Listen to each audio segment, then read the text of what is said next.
So, you thought this city was really under your control? What a shame. You have no idea what's coming!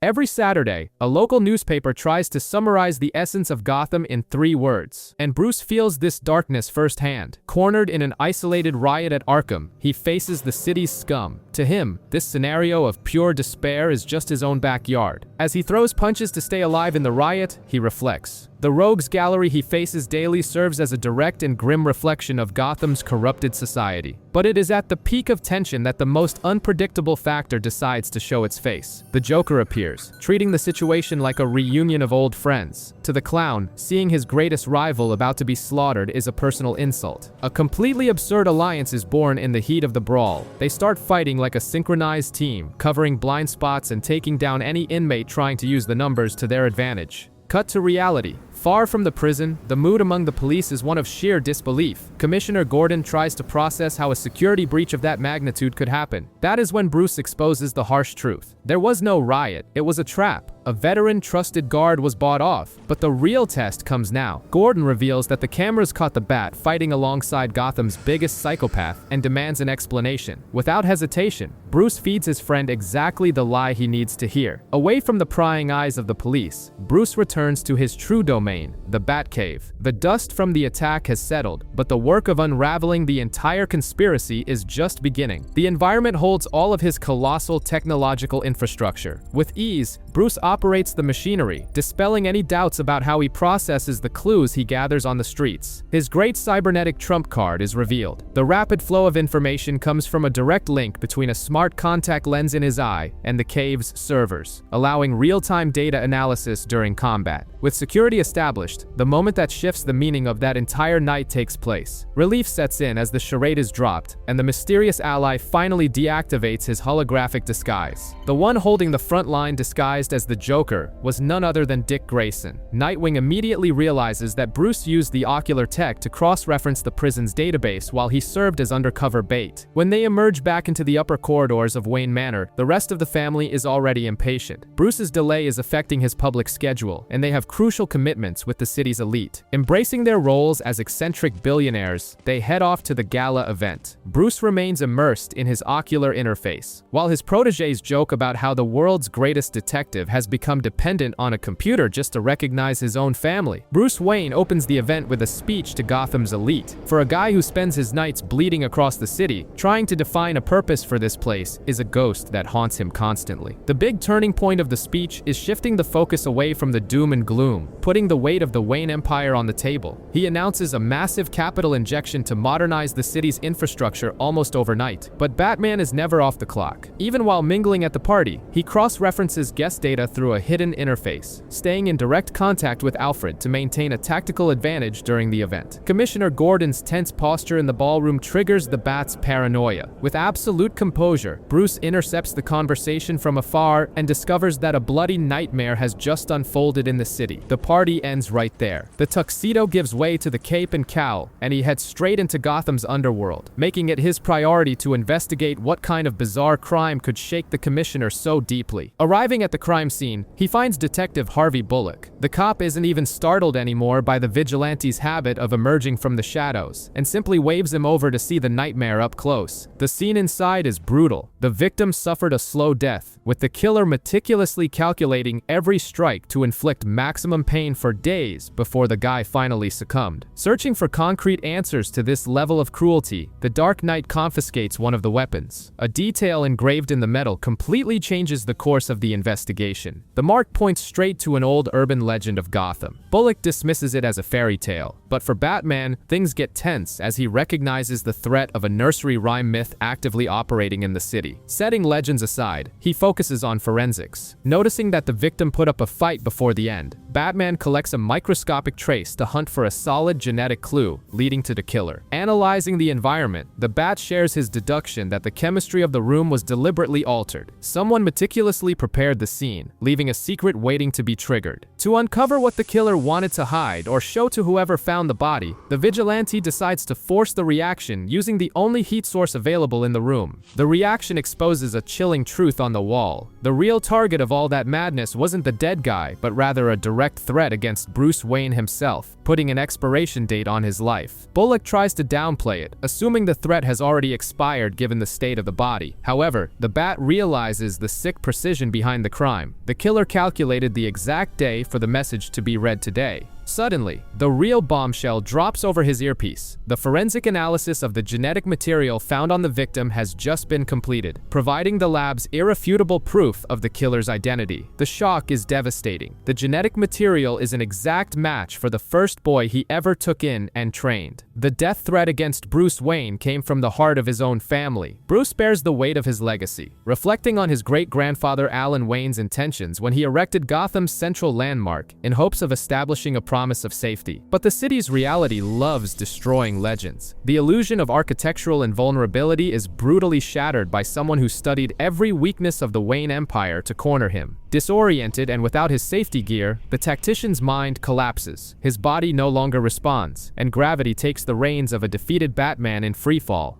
A day earlier, control seemed to be in the right hands. A crew of criminals tore through the skies in a triumphant mood, absolutely certain they had obliterated the Dark Knight. But the retaliation is immediate. The limits of sanity vanish as the supposedly dead vigilante turns his own machine into a battering ram, tearing through their defenses and breaching the confined space of the enemy transport. The game shifts to extreme damage control. In a mix of rage and despair, the pilot sacrifices the vehicle, putting innocent civilians in the path of destruction, so he doesn't go down alone. Surviving the crash, Bruce has no time to catch his breath. Ignoring his severe injuries, he crosses the city with frantic urgency so he doesn't lose the trail of the case. At the morgue, Gordon grows frustrated with the official results. Forensics concluded that the murdered man suffered a methodical and agonizing execution, but traditional methods have hit a brick wall. Just as the commissioner expected, the Bat was already waiting in the shadows. The partnership springs into action, kicking off the real investigative work off the books. The vigilante's advanced scan reveals the truth hidden within the unidentified man's internal anatomy. Microfractures prove the victim was no ordinary criminal, but a martial arts master who trained assassins. To uncover what the killer wanted to hide or show to whoever found the body, the vigilante decides to force the reaction using the only heat source available in the room. The recovered evidence changes the entire game. The symbol carved into the object proves the assassination attempt on Bruce Wayne wasn't an isolated incident, but a declaration of war from a very real secret society. Gordon immediately links the clue to the urban legend of the Court of Owls. Bruce shuts down the idea on the spot, dismissing it as a fairy tale used by the killer merely to play mind games with them. Back at the base, the atmosphere grows heavy as Dick Grayson arrives. Bruce drops the bombshell that the genetic material found on the corpse points directly to Nightwing as the prime suspect in the brutal crime. The revelation triggers Dick's memory of a chaotic encounter days prior. A man had broken through a barricade to grab him, sweating with panic like someone being hunted by the shadows, desperately needing to deliver a warning. At the time, he thought the guy was just a delusional fanatic. But now the math doesn't add up. If Bruce Wayne is the true target of this entire conspiracy, why was the desperate warning delivered to him of all people? Cold as always, Bruce doesn't even try to deny his paranoia. He admits he had already checked every security feed to verify his own ally's story before their conversation even started. With no time to debate loyalty, the Bat hits the streets as Dick warns him that the clock is ticking. The promise of death is sealed, and the urban legend he insists on ignoring is about to turn Gotham's greatest hunter into the hunted.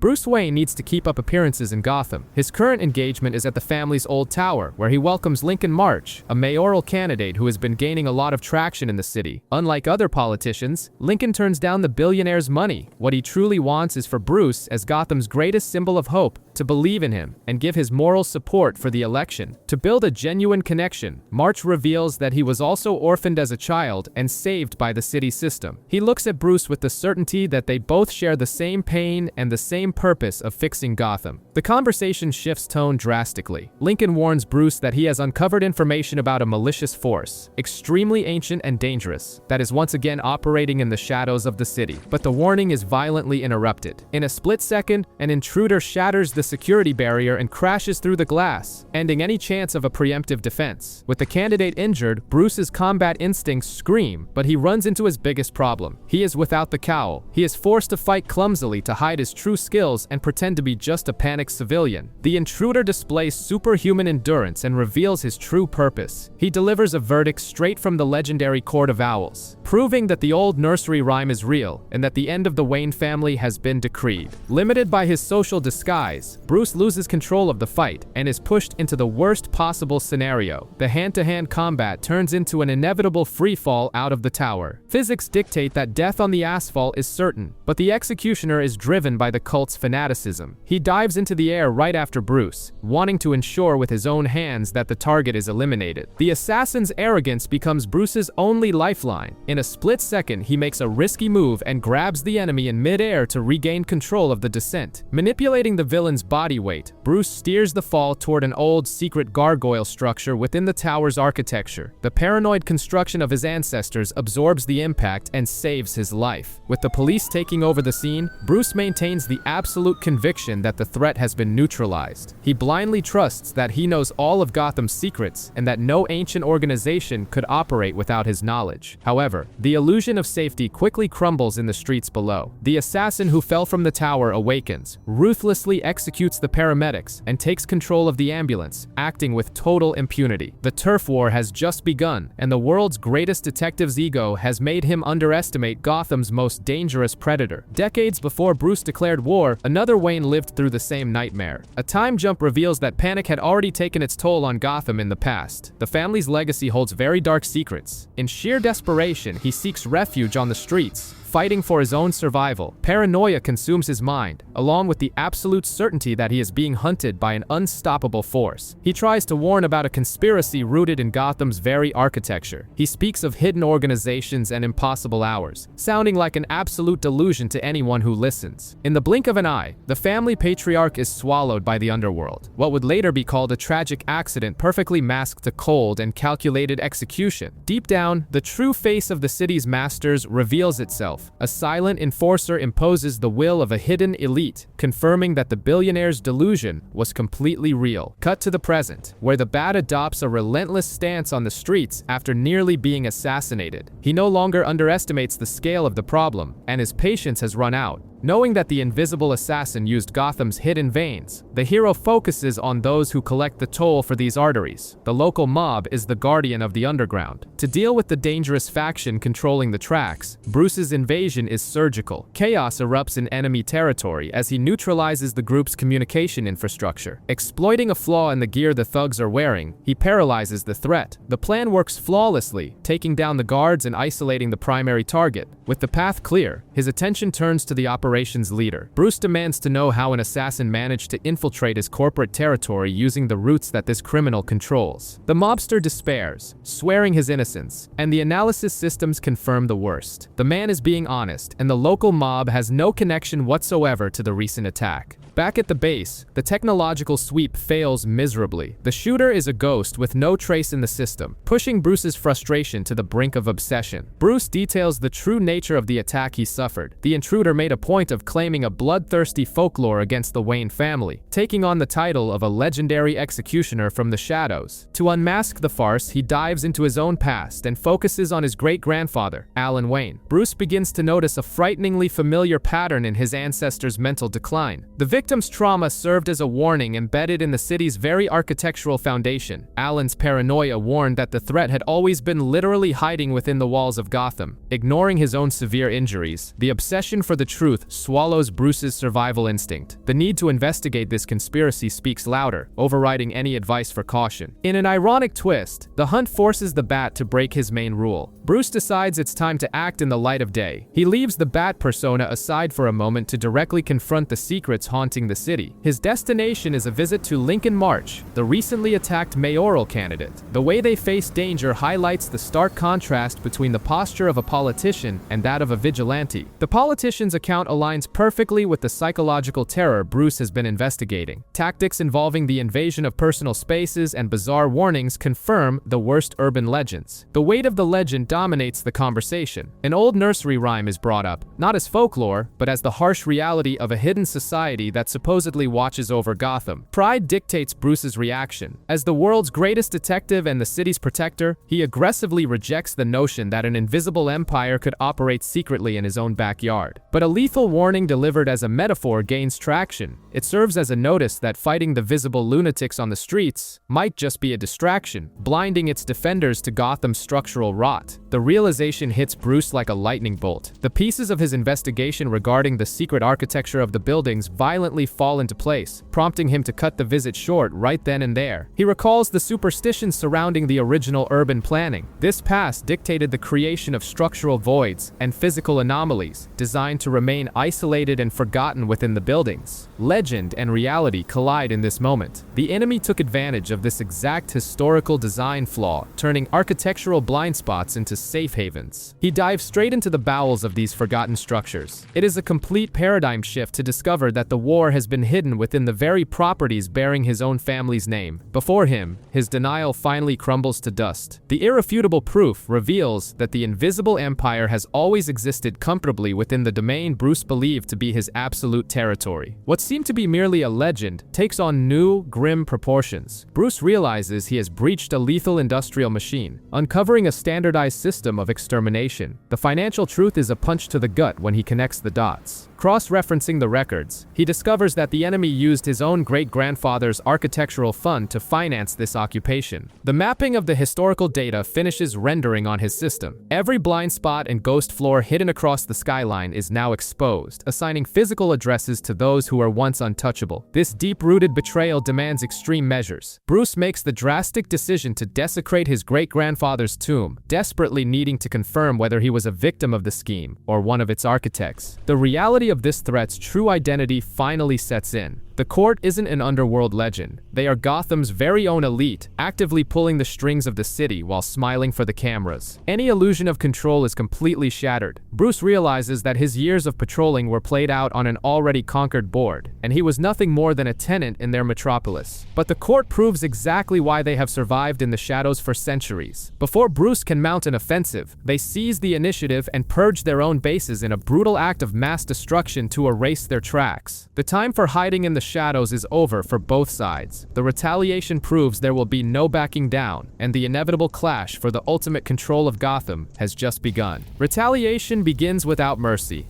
Bruce understands exactly how a hunter's mind works. The true damage of this trap isn't the initial impact, but the terrifying message it carries. The Court of Owls doesn't rely solely on the brute force of their feared assassins. They've weaponized Gotham's very architecture against anyone who dares to investigate their secrets. Trapped right in the middle of an enemy hideout, Bruce is engulfed by a burn protocol. It's a cold, calculated maneuver to ensure no trace of the organization survives to tell the tale. He makes it out of that concrete hell alive, but war has officially been declared. The quiet investigation is over. The conflict has escalated into something that will burn the entire city to the ground. Back at the base, the Dark Knight's stubbornness overpowers chemistry. A massive dose of sedatives for his severe injuries isn't enough to curb his obsession. Rest is ignored and his focus shifts entirely back to the case. Dissecting the recovered remains, the victim's identity reveals a harsh truth. Analyzing the bones of his own great-grandfather, Bruce uncovers proof that his family was hunted by the cult long before he ever donned the cowl. But Bruce refuses to accept the facts displayed on the screen. Even with his own preliminary tests indicating the murder clues are authentic, his deep-seated denial simply won't let him concede. The sheer absurdity of ignoring this evidence is thrown right in his face. His ally is outraged by this indifference toward deadly enemies hiding inside the Wayne family's own buildings. Realizing it's impossible to break through this blind stubbornness, Dick throws in the towel and walks away. In the silence of the cave, the true motivation behind all this denial finally comes to light. His absolute certainty that the organization doesn't exist doesn't stem from scientific arrogance. He rejects the evidence because he personally chased down every lead of this legend. Abruptly shutting down the machines, the deepest wound of his past is exposed. The relentless search for this secret cult was, in fact, his first great hunt. It was the legend that consumed a lonely boy's mind in the darkest weeks following his parents' murder. His parents' death shattered Bruce's world. To the mind of a traumatized child, the official police report report made no sense at all, and he refused to accept that it was just a random crime. That was when the boy clung to an old urban legend. The mysterious Court of Owls became the perfect target to channel all his grief and rage. After years of obsessive investigation, the break-in happens in a rush of adrenaline. He pushes through the secret structure, certain that revenge against the cult is finally within his grasp. But what awaits him is absolute emptiness. There was no cult, no monsters to fight, coldly proving that his parents' death was just an ordinary, senseless crime. That childhood obsession almost cost him his life. Paralyzed by his own failure, he was trapped in the dark, wasting away for weeks until he was found nearly dead. Years later, Bruce's arrogance takes over. He puts his foot down and guarantees he knows his city better than anyone, decreeing that the so-called court was never more than an irrelevant myth. But his detective instincts lead him to the sewers to investigate the death of his great-grandfather, Alan Wayne. The truth hidden in the old bones contradicted the old story of him drowning. Forensics reveal impossible evidence embedded in the bones. Marble dust. It is an anomalous material for the sewers, indicating that the attack occurred near a secret structure. And that is when the urban myth becomes brutally real. A surprise attack shatters the walls and destroys Bruce's absolute certainty that he had the city under control. The bottom of the pit reveals the scale of his mistake and the century-old trap. Disoriented, Bruce realizes he is no longer the hunter, but just a rat trapped in the labyrinth of Gotham's true masters. Up above, Bruce's absence feels suffocating. The bat signal illuminates the Gotham sky, but the police's hope begins to turn into a silent despair. It is a continuous call for an ally who has simply vanished off the map. The toll of time is telling. It has been over a week of total blackout. Keeping that symbol lit atop the building is no longer a cry for help. Now, it is just a desperate psychological tool to try and intimidate the underworld and prevent the city from collapsing. In the command center, the technological silence is the worst possible answer. With no signal on the monitor, it becomes tragically clear that the disappearance was no patrol accident. It was an isolated blackout, a meticulously calculated trap designed to swallow the hero whole. Far from the surface, deep within a subterranean hell, Bruce's reality is entirely different. Perceiving his captor's psychological game, he tries to defy the logic of panic. His initial survival strategy is to embrace immobility and refuse to run himself to exhaustion.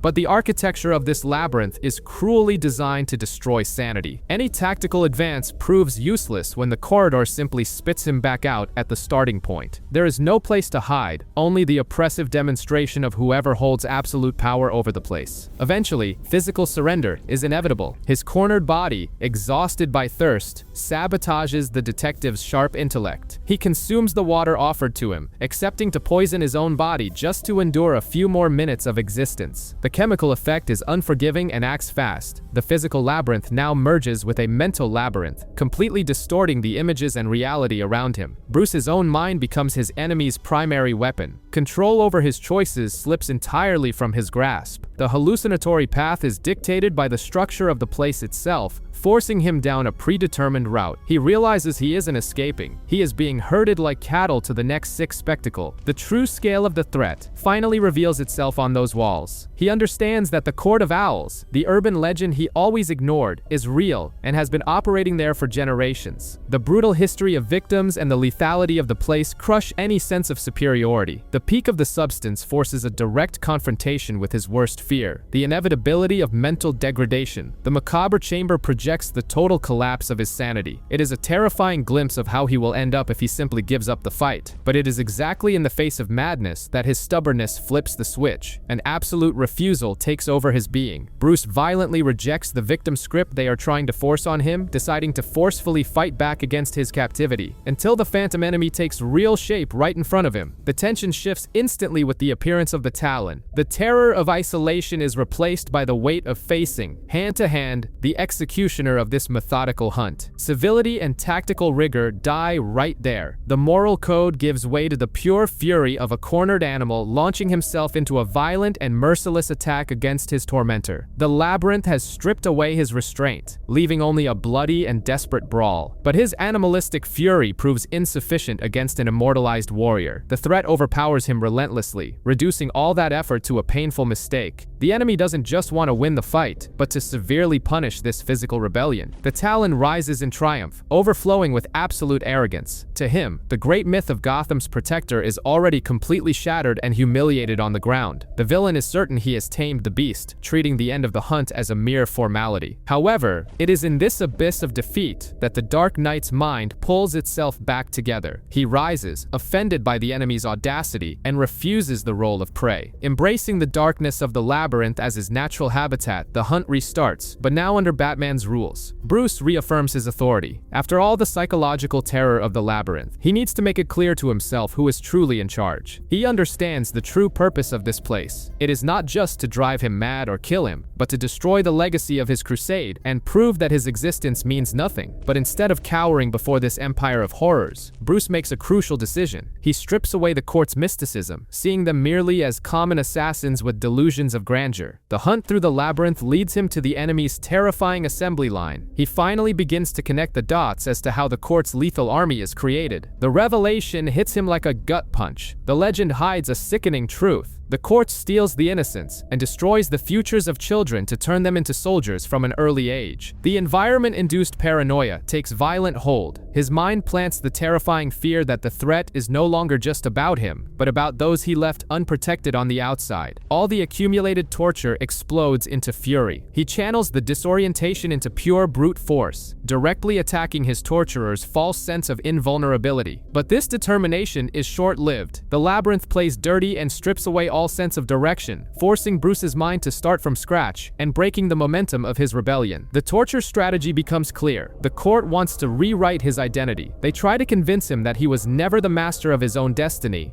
but merely a pawn to be manipulated. The Labyrinth understands his weaknesses like nothing else. Just as he tries to regain control, the illusion strikes right at the root of all his trauma. The hallucination shatters all of Bruce's logical defenses. It serves up on a silver platter the one thing he has always desired, an impossible scenario of absolute comfort. And he gives in. All the emotional armor he has built over a lifetime crumbles the instant he decides to embrace this false salvation. That is when the emotional trap springs shut. The mental refuge turns against him, and the court uses his most sacred memory as the final blow to destroy his sanity. Fear gives way to outrage when the realization hits. Their goal was never just assassination, but historical erasure. They want to completely nullify the meaning of Batman's existence. Consumed by a stubborn fury, he channels his anger and finds a target. A flaw in the machinery of his torture gives him something real and physical to break. He tries to dismantle the system, and the collapse becomes euphoric. His triumph is completely manic, proving that the Labyrinth has turned him into a madman celebrating his own downfall. The reward for this euphoria is immediate and cruel. What he saw as the grand exit was in fact a gateway to an even deadlier layer of the trap.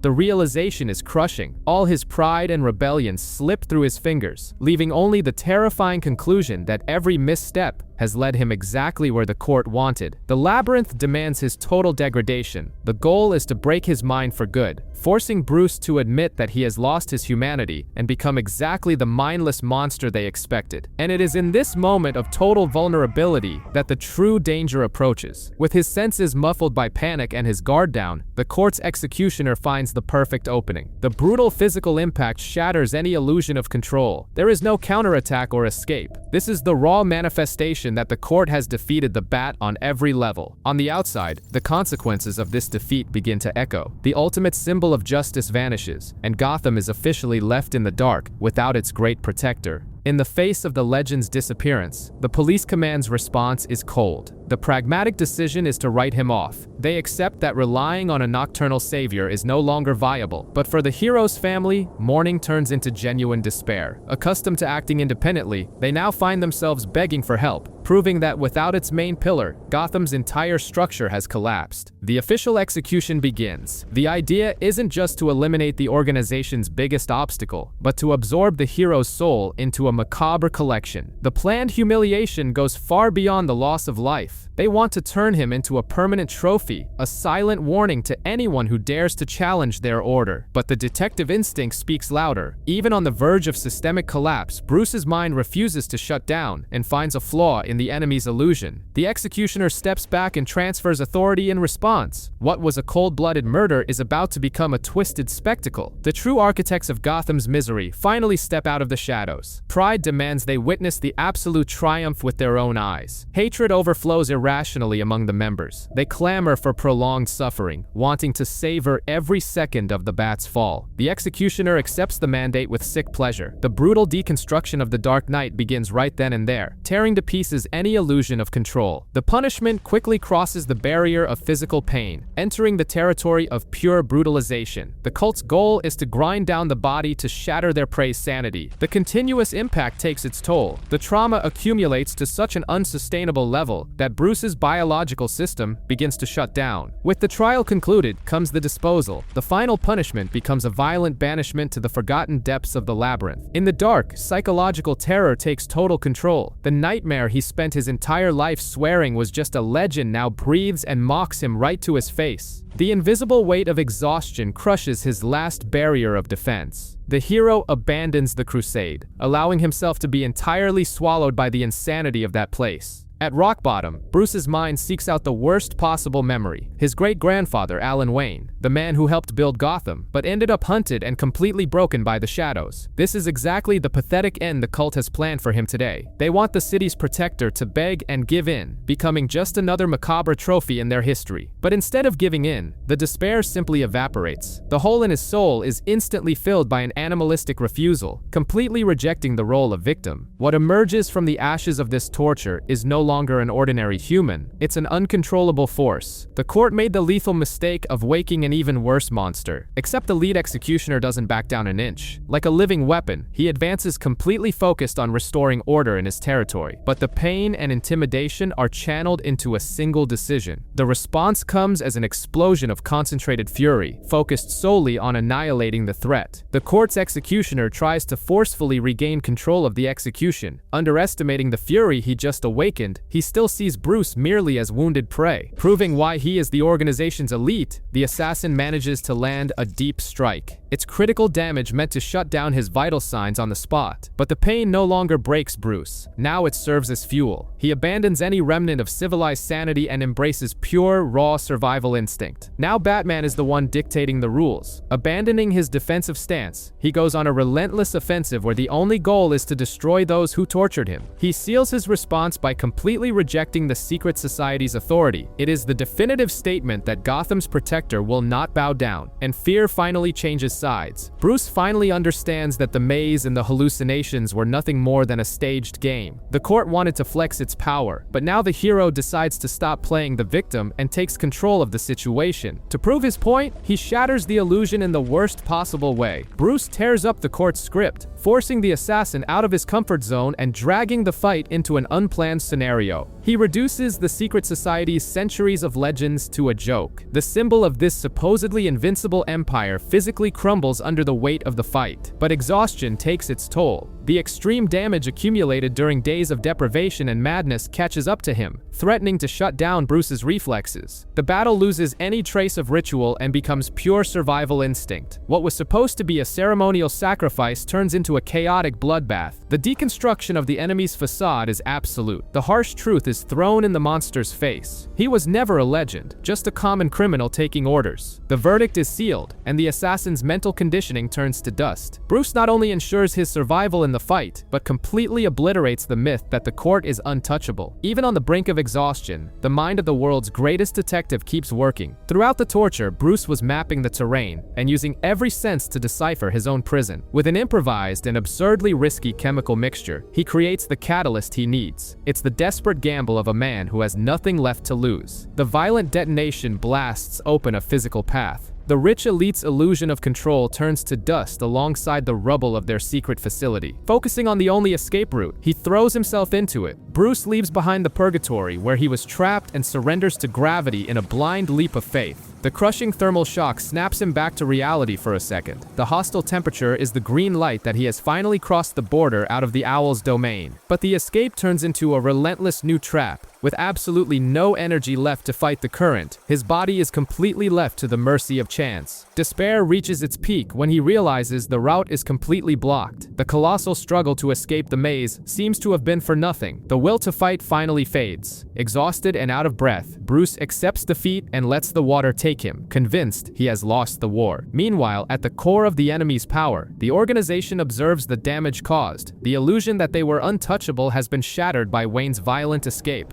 The decision regarding the failed assassin is cold and swift. There is no loyalty within this cult, and a broken weapon is immediately discarded from the arsenal. That's when the true scale of the nightmare comes to light. Losing one piece means nothing, because the invincible monster that almost killed Bruce was just an insignificant sample of what they possess. In response to Batman's audacity, the cult declares all-out war. They unleash their entire dormant arsenal at once, waking an army ready to wipe Gotham off the map. Bruce's body has reached its absolute limit. Unconscious and succumbing to the injuries from the Labyrinth, his mind begins to drift in his dying moments. It's as if his entire life is flashing before his eyes. The original trauma surfaces in the hallucination. The silent promise made to his dead parents re-emerges, reminding him of the exact reason he abandoned any chance at a normal life. But the delirium brings a brutal reality check. His arrogance is crushed by the realization that the Court of Owls broke him, destroying once and for all the illusion that he was the absolute master of Gotham. And just when the darkness seems final and surrender becomes the only way out, the trance is shattered. A violent external force pulls Bruce back from the abyss against his own lethargic will. Away from the hallucinations, reality hits hard. Bruce's frozen body is found in the snow, kicking off a desperate race against time to bring him back to consciousness. With no medical equipment available, the alternative becomes a high-risk improvisation. It's absolute madness, an attempt to brute force a resurrection while ignoring all safety protocols. The shock is overwhelming. The jolt rips through his nervous system, throwing Bruce back into the world of the living through sheer agony, waking him up with an almost uncontrollable gasp. Even broken and realizing he was saved by a civilian, he enforces his rule of isolation.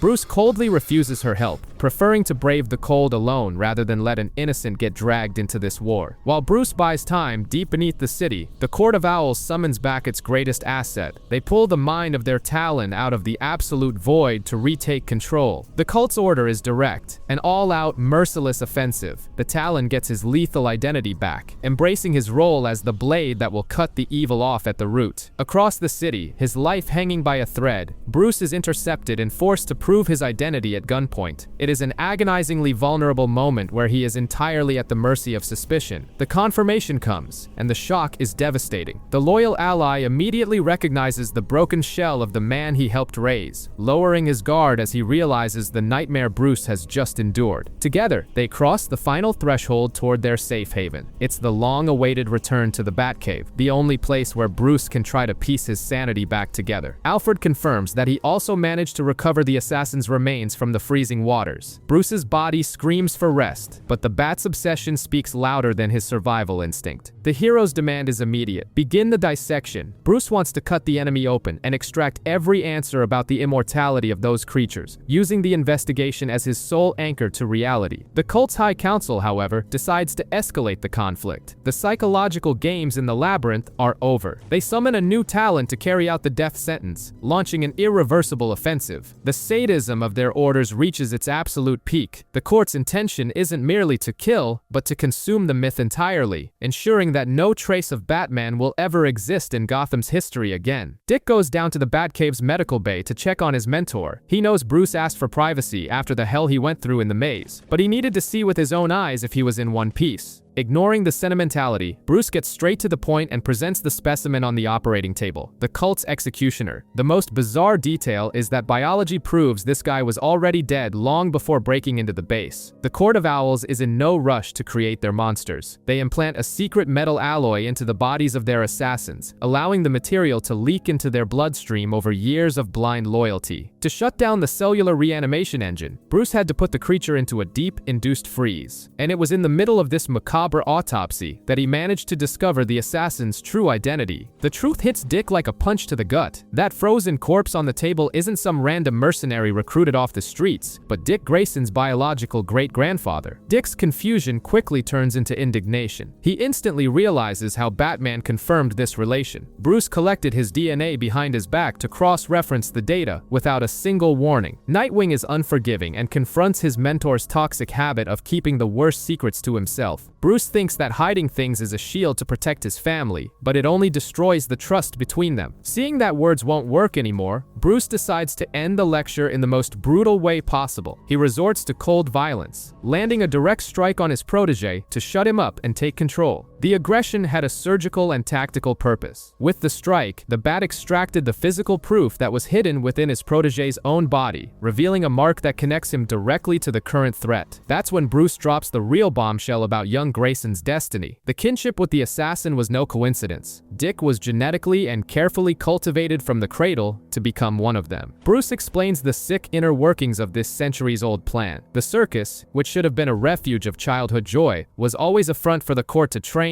evaluate, and recruit their perfect assassins. Ironically, the same tragedy that took Dick's family was what saved him from this dark fate. By being adopted by a billionaire, he simply dropped off the cult's recruitment radar. But the discovery took a heavy toll on Bruce's sanity. The detective's arrogance was shattered upon realizing that the city he swore to protect had always been controlled by an ancient monster laughing in the shadows. Refusing to be paralyzed by this psychological terror, Nightwing destroys the enemy's mystique. To him, there are no dark gods ruling the city, just another group of common criminals that needs to be stopped. While the heroes deal with their fractures in the cave, the Court of Owls wastes no time. What was once a stealthy threat now awakens, fully activating the gigantic Immortal military arsenal that Batman feared so much. With the invasion order decreed, an unstoppable army advances. The urban legend turns into a lethal legion with marked targets in every district, kicking off the longest and bloodiest night in Gotham's history. Bruce always believed the true essence of Gotham lay in its streets. He felt that to protect the city, he needed to experience every detail up close. But the revelation of the Court of Owls brought a brutal reality check. All that unwavering confidence crumbled. In the refuge of the Manor, he attempts to map the true extent of the lost territory. The secret infrastructure the cult built over centuries begins to come into focus. With disgust, he admits he spent years playing hero in a controlled environment. The true power brokers were moving the pieces behind his back. It is in this moment of breakdown that Alfred steps up as his anchor. He reminds Bruce that it was exactly this Wayne's stubbornness that kept the city's hope alive. Suddenly, the vulnerability is interrupted by an unforeseen alert. The tension in the air shifts direction and cuts through the room like a blade. The safest sanctuary in the world has been breached. The full-scale invasion the court promised has just reached their doorstep. The shaken detective gives way to the relentless soldier. Bruce sinks his mind with the surveillance arsenal, ready to turn his own home into a killing floor. The impenetrable manor has become a trap. The billionaire must operate as a shadow in his own home to try and stay ahead of the invaders. Despair hits as he processes the numbers on the monitors. The final realization is terrifying. The court didn't send a squad, they sent an entire army. Direct confrontation explodes, eliminating any chance of stealth. Bruce must face the front line head-on. But the problem is worse than it seems. These invaders don't feel impact like ordinary humans, and they make a point of humiliating their opponent's resistance. The harsh truth hits like a ton of bricks. There is no clean escape route. The assassins have already anticipated his moves and cut off all paths, until the unthinkable happens. The cave itself has its secrecy breached. The danger descends right into the heart of the hideout, threatening Alfred's life. With no backup and time running out, there's no more room for calculating risks. He makes the only decision left and forces his way through on pure instinct. The hunt reaches a critical point in the hallways. The opponent advances with absolute certainty of victory, forcing an inevitable clash. With his back against the wall, improvisation brutally comes into play. The impact deflects a fatal attack, opening the first real window of opportunity. The force of the blow ends this specific fight decisively. It's one less obstacle in the way, but the war for the manor continues. Bruce activates the hidden protocols of his own home. Using his intimate knowledge of the century-old architecture, he disappears at the last possible second. Upon reaching the base, the only thing that truly matters is his mentor's survival. The realization that the sanctuary's defenses have failed is terrifying, but a single visual cue is enough. The immediate relief completely shifts the weight off Bruce's shoulders, reigniting his confidence upon seeing his ally. The old soldier proves he was never just a passive guardian. With a brutal surprise attack, Alfred neutralizes the distracted assassin. The dynamic changes, and the hunt demands answers. Bruce presses the enemy to uncover the true scope of the attack on the cave. The physical violence was just a distraction. Bruce's true goal was to disarm the adversary and steal their communication gear. Upon accessing the data, the terror is confirmed. It's not an isolated attack on the manor, but a perfectly synchronized military offensive across Gotham. And it is in this moment that the invading army breaches the heart of maximum security. The impregnable refuge turns into a trap swarming with assassins. Clashing head-on with dozens of immortals is guaranteed suicide. suicide. Acknowledging their territorial defeat, the duo is forced to initiate an absolute emergency retreat. Survival comes down to locking themselves inside an armored compartment. The isolation in the bunker creates the last physical barrier between them and the Horde. With the certainty that the door will give way, the priority shifts to the city. Bruce hands over the seized technology so the enemy's logistical mapping can be cracked. The bizarre biology of the owls is their only weakness. The new strategy is to use a radical temperature change to shut down their collective healing factor. Outside, impatience takes over. The invaders firmly believe they have cornered their prey and wait for the last line of defense to fall. But the entire logic of the invasion is subverted when the barrier opens from the inside out. The prey isn't afraid. He opened the cage on purpose. Bruce's true response is revealed. Wearing his heaviest armor, the defense phase is over. Now the goal is to exterminate every invader in his home. With the temperature dropping in the cave, Bruce abandons his defensive stance. Wielding his heavy assault weaponry, he becomes the predator, ready to slaughter the invaders with brute force. But the fight is interrupted by Alfred, locked down in the control room. The Butler has broken through the enemy's digital barrier and found something in the data that demands immediate attention. The secret organization's strategy is diabolical: to decapitate Gotham's entire leadership all at once. The plan is to create irreversible chaos and an absolute power vacuum in the city. The invasion was planned to strike the victims in their own homes. A false sense of security is used as a trap, catching the targets by surprise before they have a chance to fight back. For officials with training or heightened security, the tactics change. The assassins use chemical and stealth infiltration,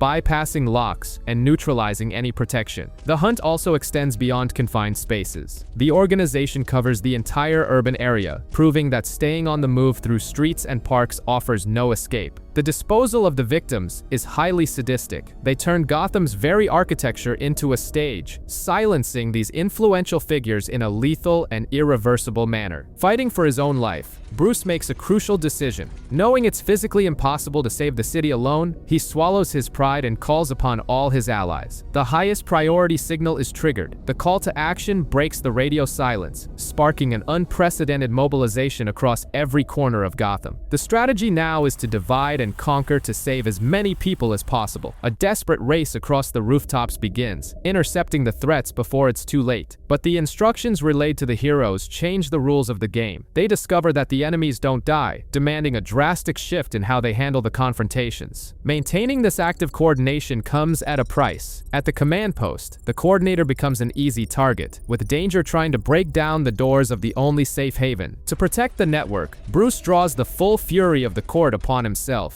Acting as bait in the cave, he faces a massive offensive to buy time for his allies outside. Meanwhile, on the surface, the illusion of safety crumbles. Cornered by despair, Gotham's leadership has only one hope: that the Bat family's intervention arrives in time. As the battle rages within his own home, Bruce seeks answers in the past. He recalls the first Waynes to buy the property in the 19th century and the problem lurking beneath the earth. Owls were the biological weapon used by his ancestors to conquer the darkness of the cave. They invited the apex predator into their domain, and today, the Court of Owls is trying to do the same to Bruce. But he refuses to be prey. The only way to stop a relentless army of the undead is to force a drastic climate shift in the cave to freeze the Horde. To survive this aggressive strategy, Bruce dons an armor built for apocalyptic scenarios. He stakes his life on this technology, trusting it will withstand the brunt of the enemy assault. The tactical isolation turns the battle into pure hatred. Instead of holding back, he embraces the chaos head-on, issuing an open challenge to the entire battalion with the fury of a man who has nothing left to lose. But the math of combat takes its inevitable toll. His blind trust in the technology crumbles as the armor reaches its structural limit, revealing that the protective barriers are giving way. With the Bat finally vulnerable, Gotham's safest sanctuary now belongs to the court. The invaders savor their victory, absolutely certain they have destroyed the Wayne legacy from the inside out. The humiliation becomes brutal. The cowardly beating isn't just physical, it's a direct mockery of all the generations of his family who tried and failed to fight off this dark influence. Cornered and with his suit destroyed, Bruce decides to use the cave itself to his advantage. He activates an extreme extreme emergency protocol, turning the environment upside down to buy some time.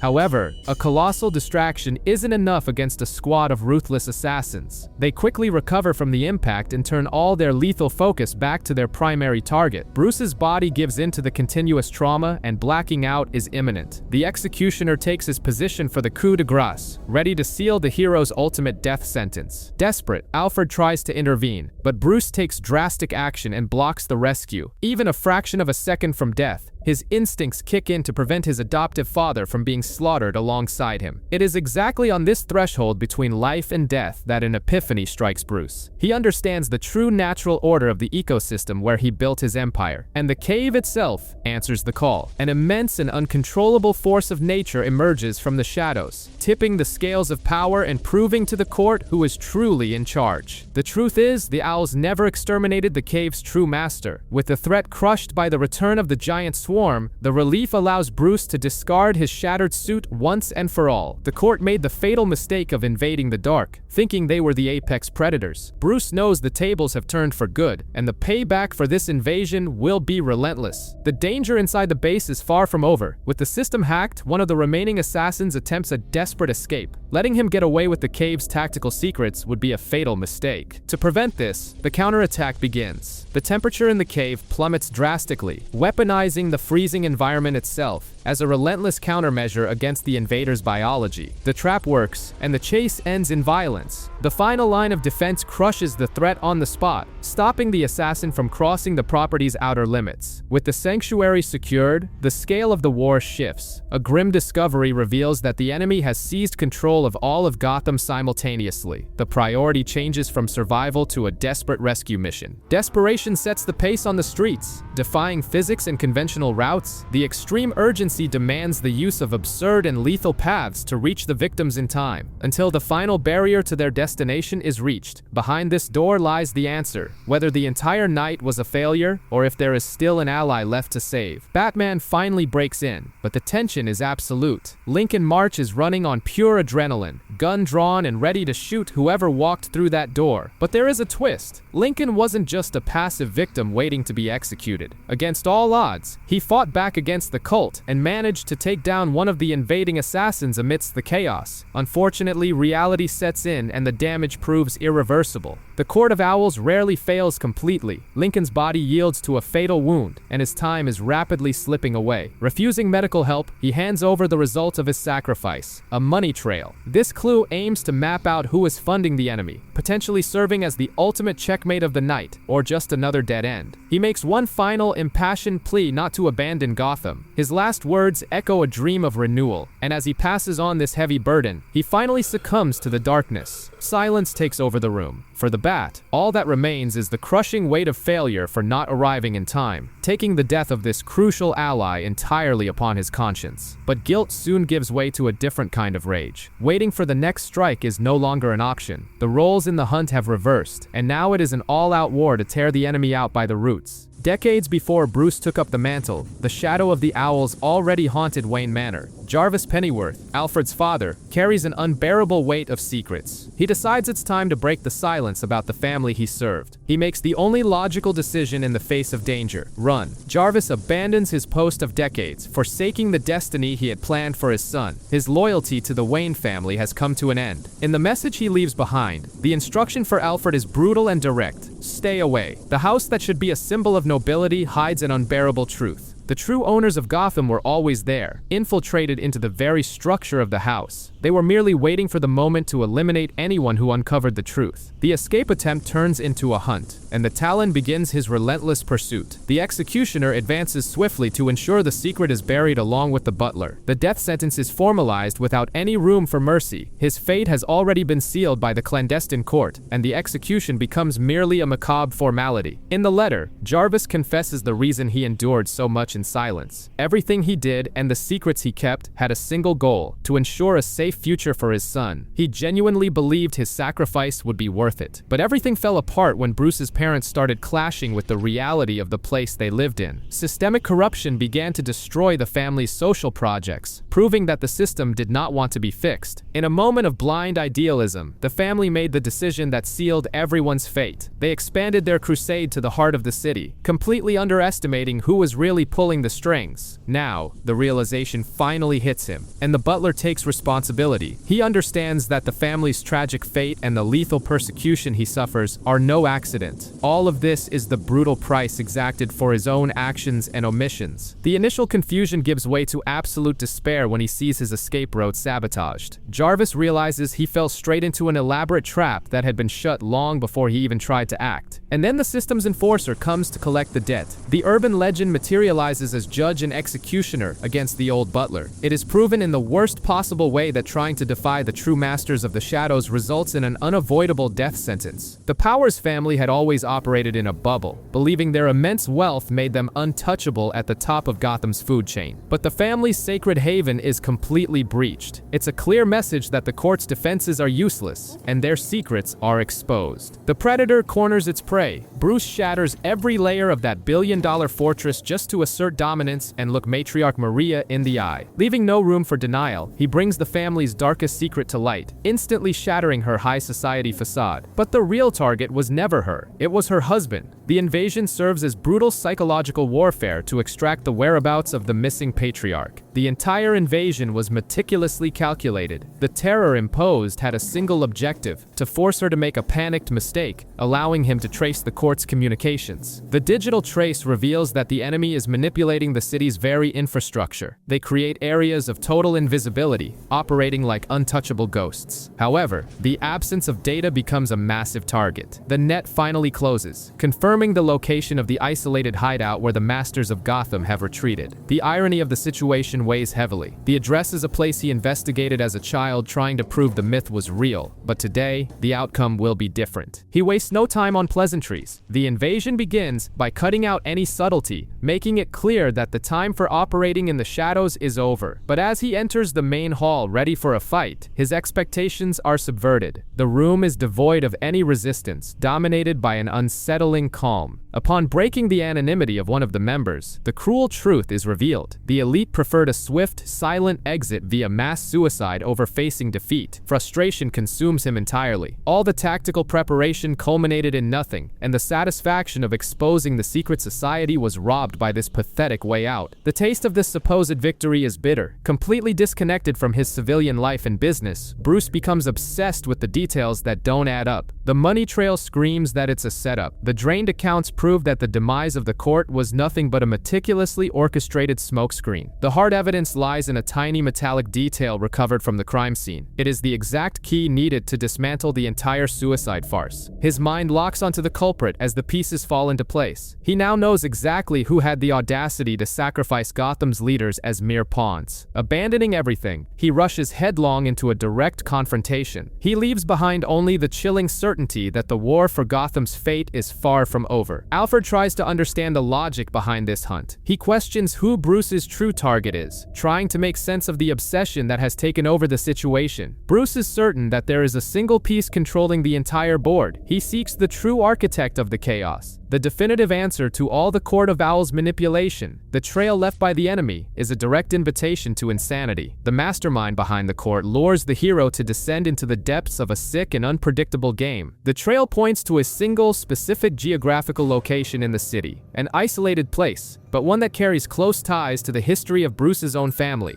The institution's history is depressing. It was the destination for children discarded by society, those who needed mental care, but only found absolute isolation and neglect. Tired of playing games, Bruce cuts through the mystery and announces his presence. He demands that the architect of this madness step out of the shadows for a reckoning, but the hunter becomes the prey. Bruce brutally falls into the trap, left immobilized and completely vulnerable in enemy territory. The true mastermind of the chaos assumes absolute control of the situation. He physically overpowers the hero, demanding that Bruce say out loud the painful truth he has uncovered. The deduction hits like a punch. Bruce realizes that the killer used the court's own immortality technology to orchestrate the perfect crime, ensuring his resurrection. Finally, the pieces of the puzzle fall into place. The hero understands that this ruined asylum isn't a random hideout, but ground zero of the trauma that broke his enemy's mind. The villain's pride is overwhelmingly wounded. He rejects the cold logic and furiously demands that Bruce stop running from the great secret he has discovered. The realization hits when Bruce pulls a loose thread regarding an old brooch, a tiny object linked to his mother's tragic death, which carries a devastating weight for the hero. And then the bombshell drops. The man claims the title of Bruce's younger brother. He is the ghost of the Waynes, the secret erased from history that returns to haunt the legacy. The self-proclaimed Thomas Jr. narrates a tragic accident from the past. He tells the story of a child who was born damaged and swept under the rug by Gotham's elite. The cruelty of the account reaches another level. The villain explains that the Waynes' deaths cut off the asylum's funding, condemning the forgotten son to grow up in a hell of neglect. Despite the elaborate nature of the story, Bruce's resolve does not waver. He decides to treat the threat as a dangerous imposter who crossed the ultimate line by weaponizing his family's grief. The breaking point is reached, and the resentment built up over years explodes into pure violence. The family feud merges with the war for Gotham, marking the beginning of a brutal confrontation. The story delves into the past through a letter left by Jarvis Pennyworth, Alfred's father. Consumed by despair, he realizes his time has run out. The need to leave a final warning for his son overrides his own survival instinct. The weight of guilt devours the old Butler's soul. He is filled with profound regret over the choices he made and the secrets he kept. These very actions open the gates to the hell that now knocks at his door. In his memories, he returns to a time when hope guided the Wayne family. Martha was leading a massive philanthropic project to pull forgotten children out of poverty. It was meant to be the cornerstone of a new future for Gotham, but the walls begin to close in when Jarvis answers the phone. On the other end of the line, a voice issues a calculated and direct order. He is instructed to lure Martha Wayne into a trap at the docks. The grim message from that call confirms Jarvis's worst fear. The myth is real, and Gotham's urban legends have claws. The message demands the absolute and unquestioning submission of the Wayne family. Without wasting a single second, Jarvis breaks all protocol. He rushes to warn his mistress of the threat, prioritizing the family's immediate safety over any sense of discretion. But Martha makes a fatal error in judgment upon hearing the warning. She downplays the danger, dismissing the threat as just a dirty tactic from City Hall. She fails to realize that the enemy operates in the untouchable depths of the city. Indignation and pride win out. Martha refuses to live as a hostage in her own territory and decides to maintain her routine. In doing so, she unwittingly drags young Bruce into the epicenter of a secret war. Defeated by his mistress's stubbornness, Jarvis takes the wheel to drive them. Along the way, the weight of a dark premonition crushes his conscience. He knows the family is rushing straight toward danger. It is right in the middle of the street that the urban legend finally strikes. An ambush is launched against the vehicle with surgical precision. Any possibility of retreat or escape is brutally cut off. The trap is sprung with a violent crash at a meticulously chosen intersection. The impact paralyzes the Wayne family in a staged disaster. This proves once and for all that no one defies the true owners of Gotham without paying in blood.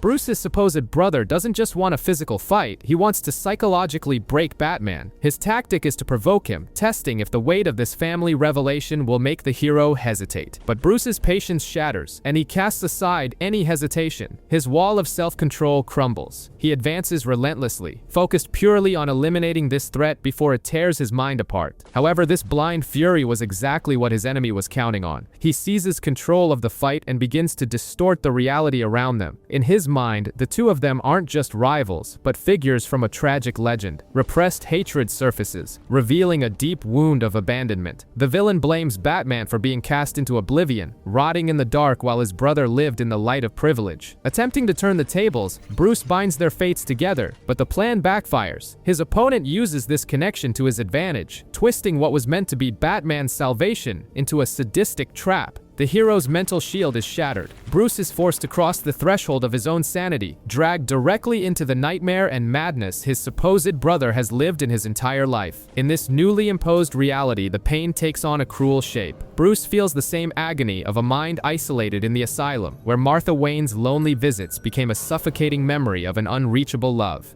The hope of being rescued by the Waynes never materialized. It was in this despair that the leaders of the Court of Owls took him in, weaponizing all that pain and abandonment into a deadly resentment against his own brother. With the past revealed, the punishment strikes Bruce's mind once again in the present. The final judgment is passed, and the true intent transcends mere murder. He wants to completely obliterate the symbol of the hero. Physically drained and psychologically broken, Batman is left entirely at his mercy. The villain savors his absolute triumph, offering a false sense of mercy just so he will give up and accept the colossal weight of his failure. However, the enemy's blind arrogance leaves a dangerous opening. Even exhausted, a lethal spark of clarity ignites in the hero's mind, creating the perfect opportunity for an unexpected tactical reversal. But the counterattack triggers a devastating impact. Underestimating his adversary's destructive power, Bruce is engulfed by the energy blast, losing any advantage he thought he had gained in a split second. Ejected from the fight, he plummets toward his death. A system failure shuts down his equipment, leaving Bruce entirely at the mercy of gravity,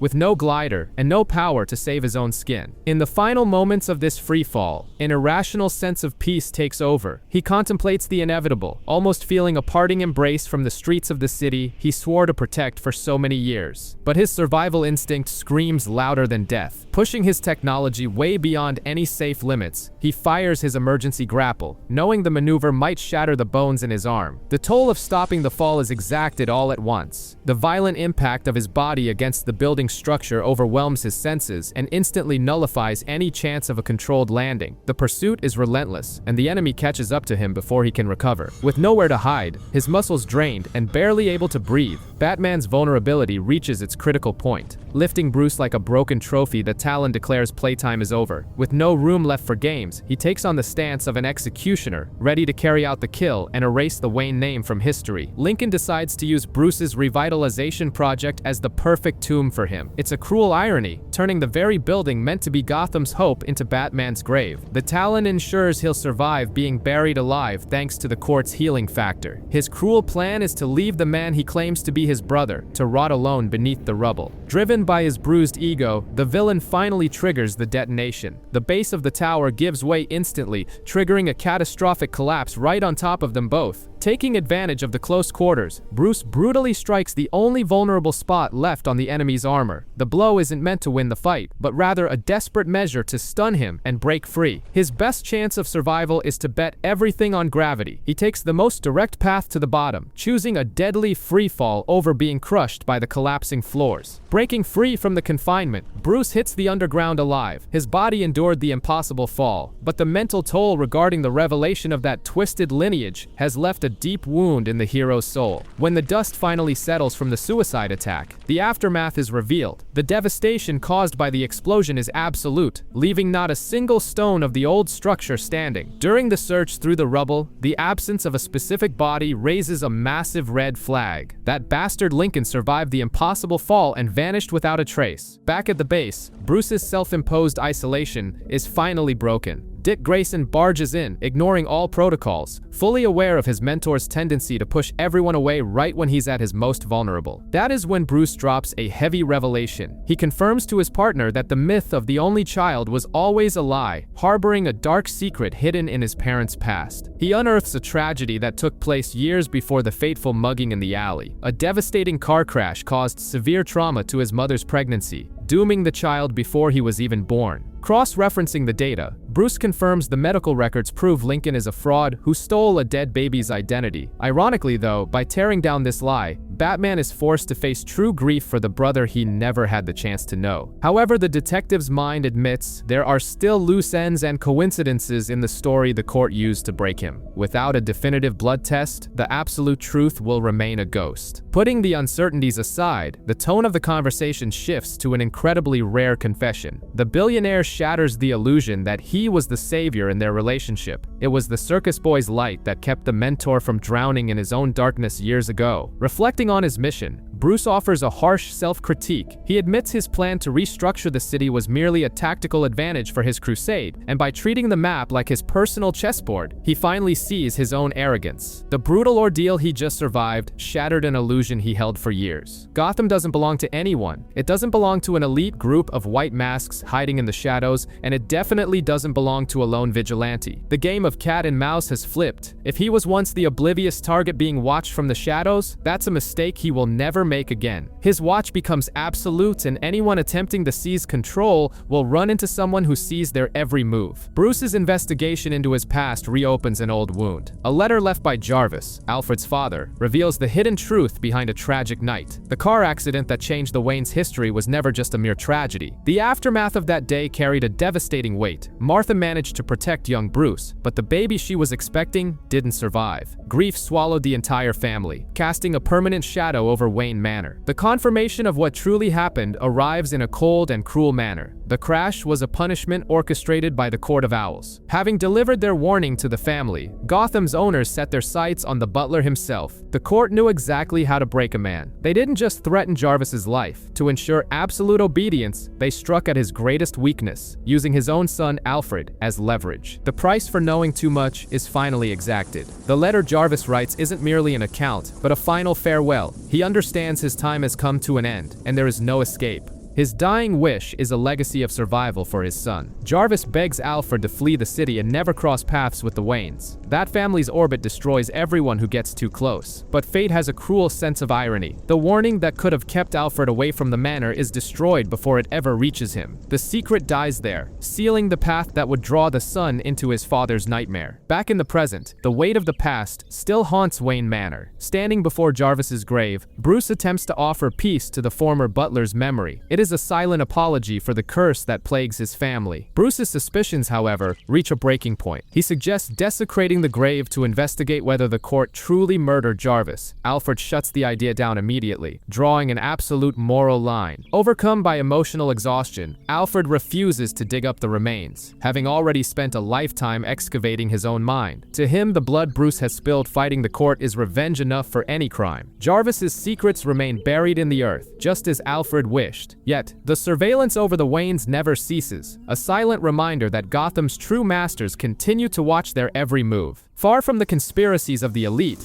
deep within the underbelly of Gotham, reality is different. A routine of grueling labor in the dark, trying to keep the city running while no one notices, until a call on the radio breaks her concentration. It's not a hazard warning at work, but a personal issue calling, her brother. To understand how things reached this point, we need to go back a few weeks. The dynamic between the siblings has always been defined by constant worry and survival. The source of the tension is an invitation to a Wayne family gala. To her, trying to fit in with high society sounds like a sick joke, but the mood shatters when she notices a detail on her brother. Knowing he's being hunted and beaten on the streets ignites an immediate rage inside her. She wants to solve the problem with brute force, but he begs for a truce. He just wants to forget the fear for a few hours and go to the party. Swallowing his own terror, he convinces his sister to go enjoy a night in high society. He promises they'll sort out the rest of the underworld mess the following day. At the gala event, her only plan is to go unnoticed and leave, but her defensive demeanor catches the eye of one of the staff members. She lays out the harsh, naked truth to the man. For those surviving in the worst parts of Gotham, putting hope in the promises of untouchable big shots is just asking to be crushed. Thinking the worst of the night was over, she heads home, but her protective instincts were right. The nightmare became a reality while she was gone. The debt was collected with interest by his attackers. Her brother, completely broken and humiliated, begs to be left in the dark. But passivity isn't an option for her. Her decision is one of absolute solidarity. If the world is going to judge and marginalize her brother, she insists on carrying the same cross. They return to the streets with their heads held high. Instead of backing down, they own the insult, proving that fear won't dictate the rules. This defiant attitude runs deep. Her solitary work fixing the gears of Gotham taught her that nothing is so broken that it can't be held together by sheer stubbornness. But the reality of the city offers no respite. The ones responsible for the nightmare are back to exact the price for that silent resistance. The violence erupts in the most cowardly way possible. The chosen target is the boy himself, a clear tactic to break their resolve before they can even put up a defense. Faced with the attack, she abandons diplomacy entirely. All her technical knowledge of mechanics is weaponized materialized into a lethal force that shocks the attackers. However, her strategic advantage runs into sheer ruthless math. The initial element of surprise evaporates once the gang's numerical superiority takes hold. Their final line of defense crumbles when she is cowardly ambushed from behind. Her physical and emotional endurance reaches its limit, and the nightmare swallows them both. Completely immobilized, she accepts it's the end of the line. The attackers make it clear that their intent is now lethal. Unless a miracle happens this very second, the darkness will devour her and her brother once and for all. Absolute terror takes over the room as an imposing figure bursts in. The ultimate nightmare of Gotham's criminals has just materialized to save two cornered siblings. The retaliation for threatening innocent lives is swift. The gang is completely neutralized, leaving absolutely no room for a counterattack. Without waiting around for gratitude, the vigilante vanishes into the night as quickly as he arrived. The siblings are left alive amidst the rubble of their own apartment. But a switch flips in Harper's head. What should have been the most traumatic night of her life turns into the beginning of an unstoppable obsession with the hero. The spark turns into a wildfire, and Harper turns her bedroom into an amateur espionage hub. She devotes all her technical genius to hunting down any trace of the urban legend. Ignoring her brother's concerns, she decides to go beyond mere curiosity. Knowing that the Bat's stealth is technological, Harper sets out to unravel his tech on her own. She discovers that the vigilante hacks the city's security feed to wipe any concrete evidence of his actions. By the time the cameras come back online, only the wreckage from the fights remains. Investigating the underground, she uncovers a ghost network powered by Wayne Enterprises. She locates the hidden hardware the Bat uses to keep his systems operating in the shadows. Believing she's doing him a favor, the girl steals one of these transmitters. Using cheap parts, she starts modifying the billion-dollar hardware to patch its stability flaws. The modification works perfectly, and the system chimes. Suddenly, the teenagers gain live access to the secret network's active nodes. But their celebration is cut short when a silent alarm goes off on the dashboard. One of the central servers suddenly goes down, leaving the network blind. Convinced she's the only one who can keep the hero alive, she abandons the safety of her home. Her self-preservation instinct fades away as she marches into Gotham's underground. Sneaking into the restricted area, she locates the flaw and inputs a patch code. The connection is restored, giving the Dark Knight his tactical vision back in the dead of night. But the danger becomes very real when the battle literally drops right into her lap. Her safety bubble bursts, and the war spills into the underground. At the epicenter of the brawl, Batman's target triggers a lethal insurance policy. A captive predator is unleashed into the confined space to tear the hero to pieces. The mission's focus is brutally derailed. The vigilante is overpowered, forced to fight desperately to hold back the colossal force trying to crush him. Watching the scene unfold, Harper realizes she can use the city's infrastructure to her advantage. She decides to release the pressure from a nearby pipeline in a risky attempt to throw the beast off balance. The sheer force of the water is unleashed, sweeping across the room. This sudden chaos completely shifts the balance of the fight, creating the exact window Batman needed to escape the lethal attack. The sudden surge of water turns the area into a trap for the criminals as well. Their getaway vehicle is forced to a violent halt. With their path blocked, Bruce finishes the pursuit and captures his informant. The criminal is finally restrained with nowhere left to run. However, Bruce notices the environment was manipulated to help him. He connects the dots and recognizes the signature of the person who spent the night hacking into his data network. Away from the fight, Harper is caught off guard while trying to fix the pipelines. An imposing presence interrupts her in the dark, shattering her illusion of being in control. The realization hits her when the hero reveals that the supposed system failure was actually calculated bait. The girl's reckless interference nearly ruined a meticulously planned operation. The Dark Knight's verdict is ruthless. A non-negotiable boundary is drawn right then and there, strictly forbidding her from ever getting involved in his missions again. Confronted, Harper desperately tries to justify her actions as a matter of blind loyalty. She argues she only risked her life to repay him for protecting her brother, but the intimidation has the exact opposite effect. Far from backing down, the girl makes a silent vow to defy Batman's orders, convinced that her journey into this underworld has only just begun.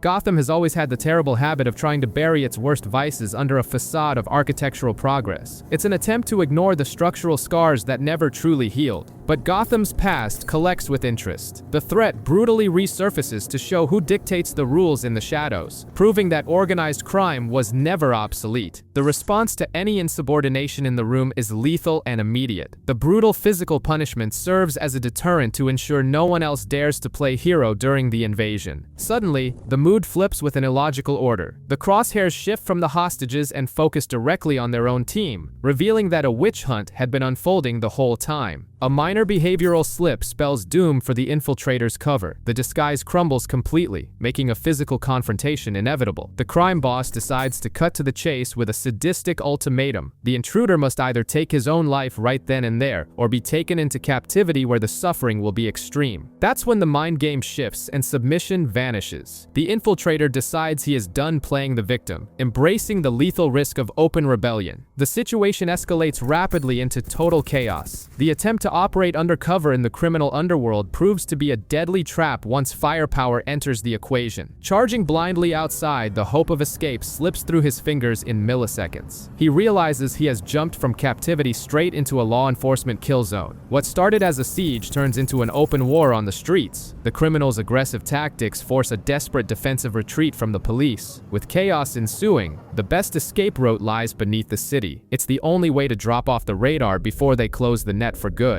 The disguise that nearly cost his life has outlived its usefulness. Tearing off that fake identity is the first step in processing the absolute disaster of the infiltration. To survive the war zone, he falls back on his guaranteed extraction route. The contingency plan waiting in the underground proves that speed will be his only salvation. The false sense of security is short-lived as the faction tracks his steps through the tunnels. What should have been a strategic exit turns into a brutal manhunt in the dark. With an imminent impact against the base's locked gates, there is no time to break. His life depends on his remote support's ability to bypass the security lock at the very last second. The digital miracle happens just in time, and the passage is cleared. The violent transition into the safe zone cuts off the pursuer's trail and brings immediate relief. Arriving at the true command center exposes the Butler's discomfort. The old family home has been swapped for a tactical base embedded deep within the city's core. The voice of reason tries to intervene, warning that his gradual loss of humanity is coming at a high cost. It's a desperate plea for him to embrace his civilian legacy and avoid losing his mind in isolation. But his response seals the personal tragedy. His original identity has been murdered, reduced to nothing more than a disguise. He has become the mission entirely, leaving behind only the ghost that operates in the shadows.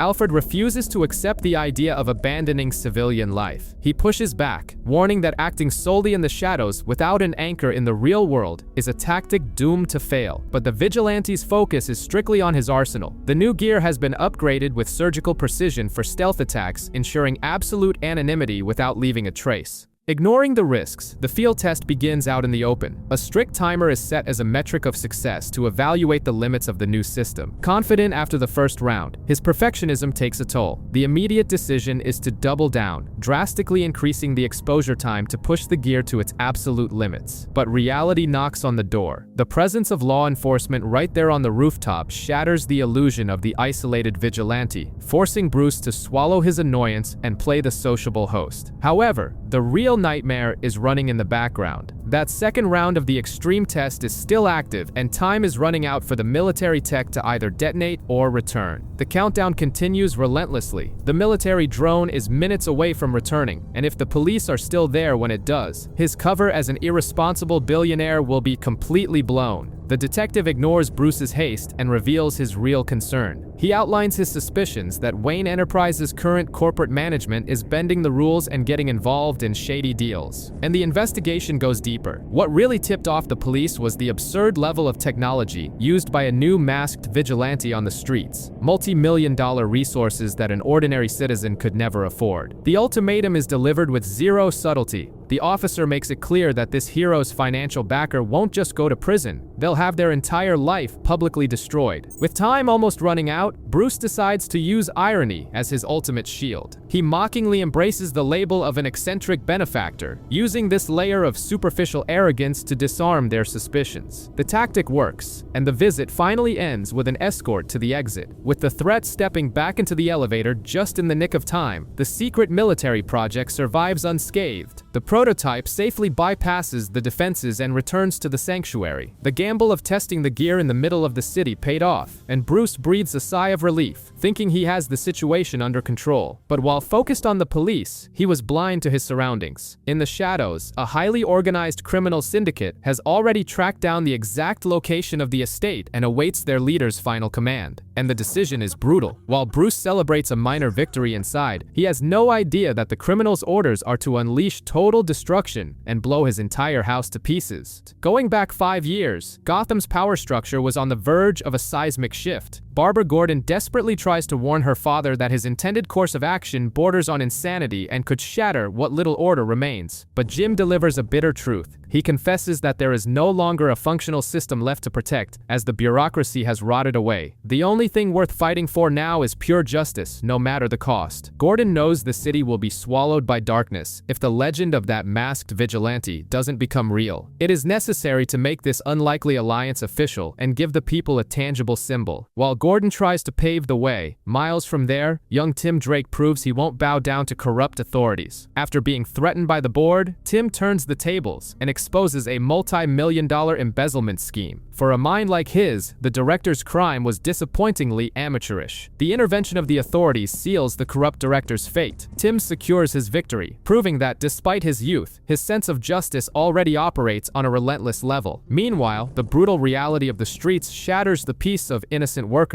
Chaos ensues, turning citizens into hostages of despair and petty crime. The line is crossed in the worst possible way during the robbery. A shot is fired out of sheer nervousness, taking a life and destroying any chance of redemption for the criminals. Punishment strikes from the shadows without a second of hesitation. Fury takes over, crushing the excuse of stealing to survive and exacting a heavy toll for the brutal violation of the promise not to hurt anyone. Rage completely blinds reason, erasing the line between justice and sheer brutality. Gotham's sickening violence twists the sense of duty into an uncontrollable desire for vengeance. The greatest shock isn't the beating delivered in the alley, but the apathetic reaction of the police arriving at the scene. The system is so corrupt and numb that outsourcing brutality draws no reprimand, highlighting a complete moral collapse. Far from this filth, another mind seeks refuge in memories of absolute control, a time in the circus ring where risking one's life was a calculated art performed for pleasure, the exact opposite of the grimy chaos of the streets. Even while fighting crime there, the heroic act served only to feed the ego. Saving the day was nothing more than a marketing stunt to guarantee applause and a packed house. Until the city's true calling swallows any childish fantasies and exhibitionism, the massive symbol projected into the sky serves as the ultimate reminder that real heroism demands sacrifice in the dark. That sudden glare breaks the trance of everyone in the city. It pulls rebellious minds back to the surface, showing that the true mission stands far above the instinct for vengeance or the pursuit of fame. Atop the precinct, Commissioner Gordon understands the psychological war he has just ignited. The signal is a vital message to the public and the only possible maneuver to force the indomitable vigilante to step onto the front lines. The magnitude of this new era demands a pause on the rooftop. It is the heavy silence before the storm, a quiet surrender to the absurd, hoping that the night will yield an answer to that desperate gamble. The weight of the past begins to take its toll. Signs of an impending tragedy have always been all over Gotham, ignored by almost everyone. Commissioner Gordon knows that even the world's greatest detective failed to foresee the threat, and that is what terrifies him most in the current situation. At the precinct, Gordon tries to maintain order by solving complex cases with pure observation, proving in every detail why he runs the place. But the illusion of control is short-lived. The precinct's power suddenly goes out, plunging the entire department into darkness. Reality comes crashing down. Someone broke into the Gotham Police headquarters, slipping past all security without tripping a single alarm. The carnage begins. The killer claims his first life in brutal fashion, leaving behind a disturbing mark to mock the impotence of the law. The terror escalates. The intruder piles up bodies and mocks Gotham's defenses, treating the massacre as if it were just one big joke. Shattered by watching his friends die,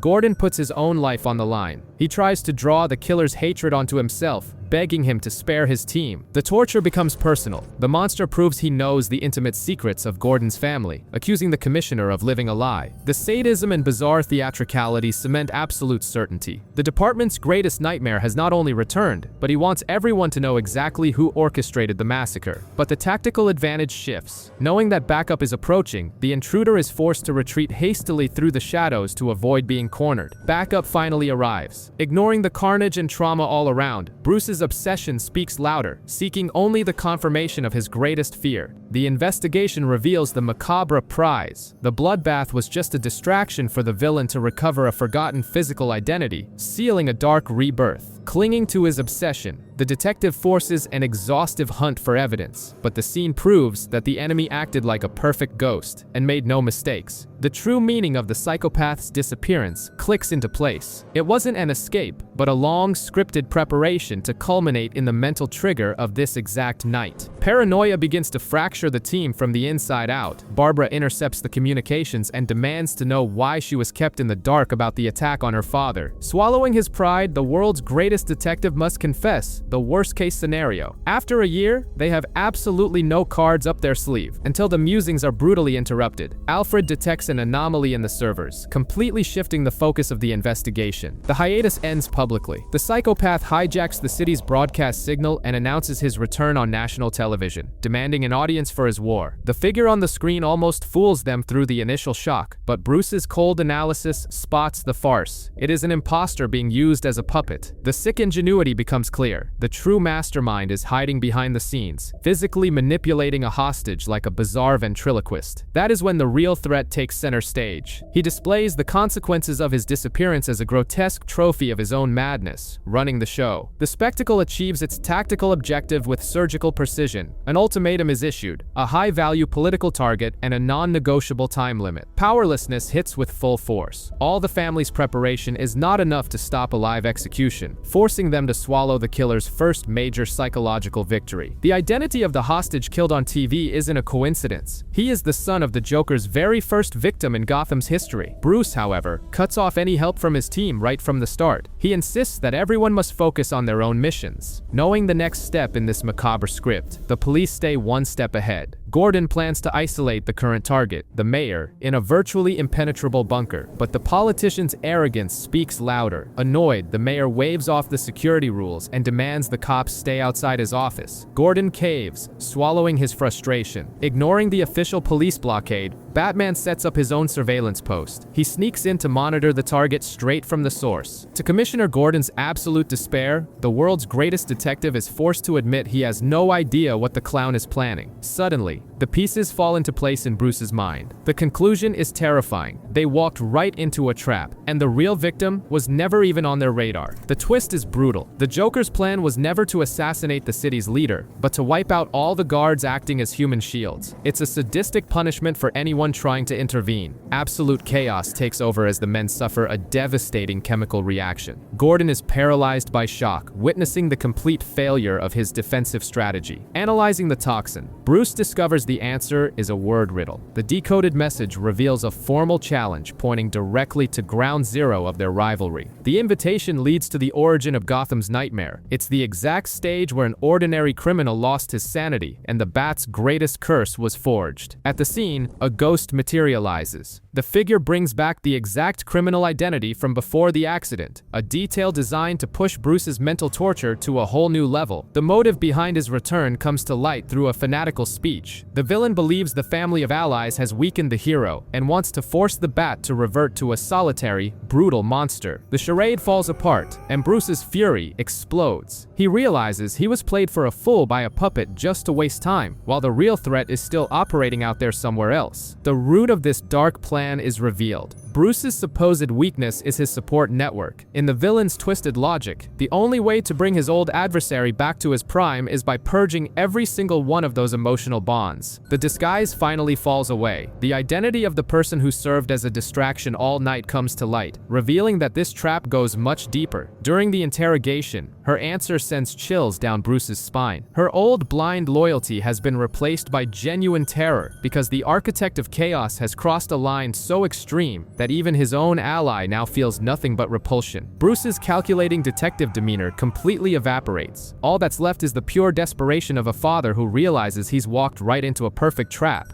begging for information to prevent a bloodbath. While the focus was on the underworld, the real invasion was already taking place in the one location that was supposed to be untouchable. Bruce's strategy of pushing everyone away created the perfect opening, leaving his home completely unprotected. The safest sanctuary has fallen in silence. The solitary guardian of the place goes about his peaceful routine, completely unaware that the defenses are down and death is already walking those very halls. Checkmate. The sick mind who orchestrated all this chaos appears appears in person in the perfect blind spot. The wall separating the hero's life from his family home has been obliterated. The macabre promise to purge Bruce's allies begins its first act. The strike at the heart of the family is delivered with theatrical coldness, marking the beginning of a night of absolute terror. Total darkness is the perfect stage for anxiety. Harley Quinn spent over a year waiting in the dark for any sign of life from the man who had always defined her existence. The old toxic dynamic returns the instant he lays down his rules. Harley Quinn's submission is automatic, and he demands absolute obedience with no room for questions. Forced to wear new tactical gear, the realization finally hits her. She understands the purpose of it all. She isn't there as a partner, but as live bait designed for Batman. But the demand crosses a terrifying line. He decrees that her current aesthetic is a flaw, and demands permanent mutilation to prove her loyalty. His attitude is the final death blow. He shatters every romantic illusion she had spent years building, erasing all traces of humanity and their sick connection. Panic sets in as she realizes the threat of mutilation is no joke. She tries to back away in a final instinct of survival, begging for an ounce of mercy that no longer exists. His response is as brutal as possible. Without a second of hesitation, he lunges violently, proving that his control over her is absolute and limitless. But confusion takes over when the unbearable pain never comes. The villain's true intention becomes clear. It was all psychological terror and a false threat of mutilation just to shred her nerves. Abandoned in the dark and forced into her new disguise, the loneliness crushes her. Without protection, the stage is perfectly set and the bait is in place. Now all that remains is to wait for the bat. Batman finally falls into the trap. He enters the compound believing the bait left behind is the key to anticipating the enemy's moves. Completely broken by the torture, Harley reveals the true plan. The goal isn't to kill the bat, but to destroy his mind until he becomes a monster. Protective instinct overrides reason. Bruce throws himself into the danger zone, ignoring his own common sense to save her life. But the rescue plan falls apart. The trap turns entirely against the hero, forcing him to fight desperately to keep from being melted alive. Overloading his own equipment, he generates a sheer burst of propulsion.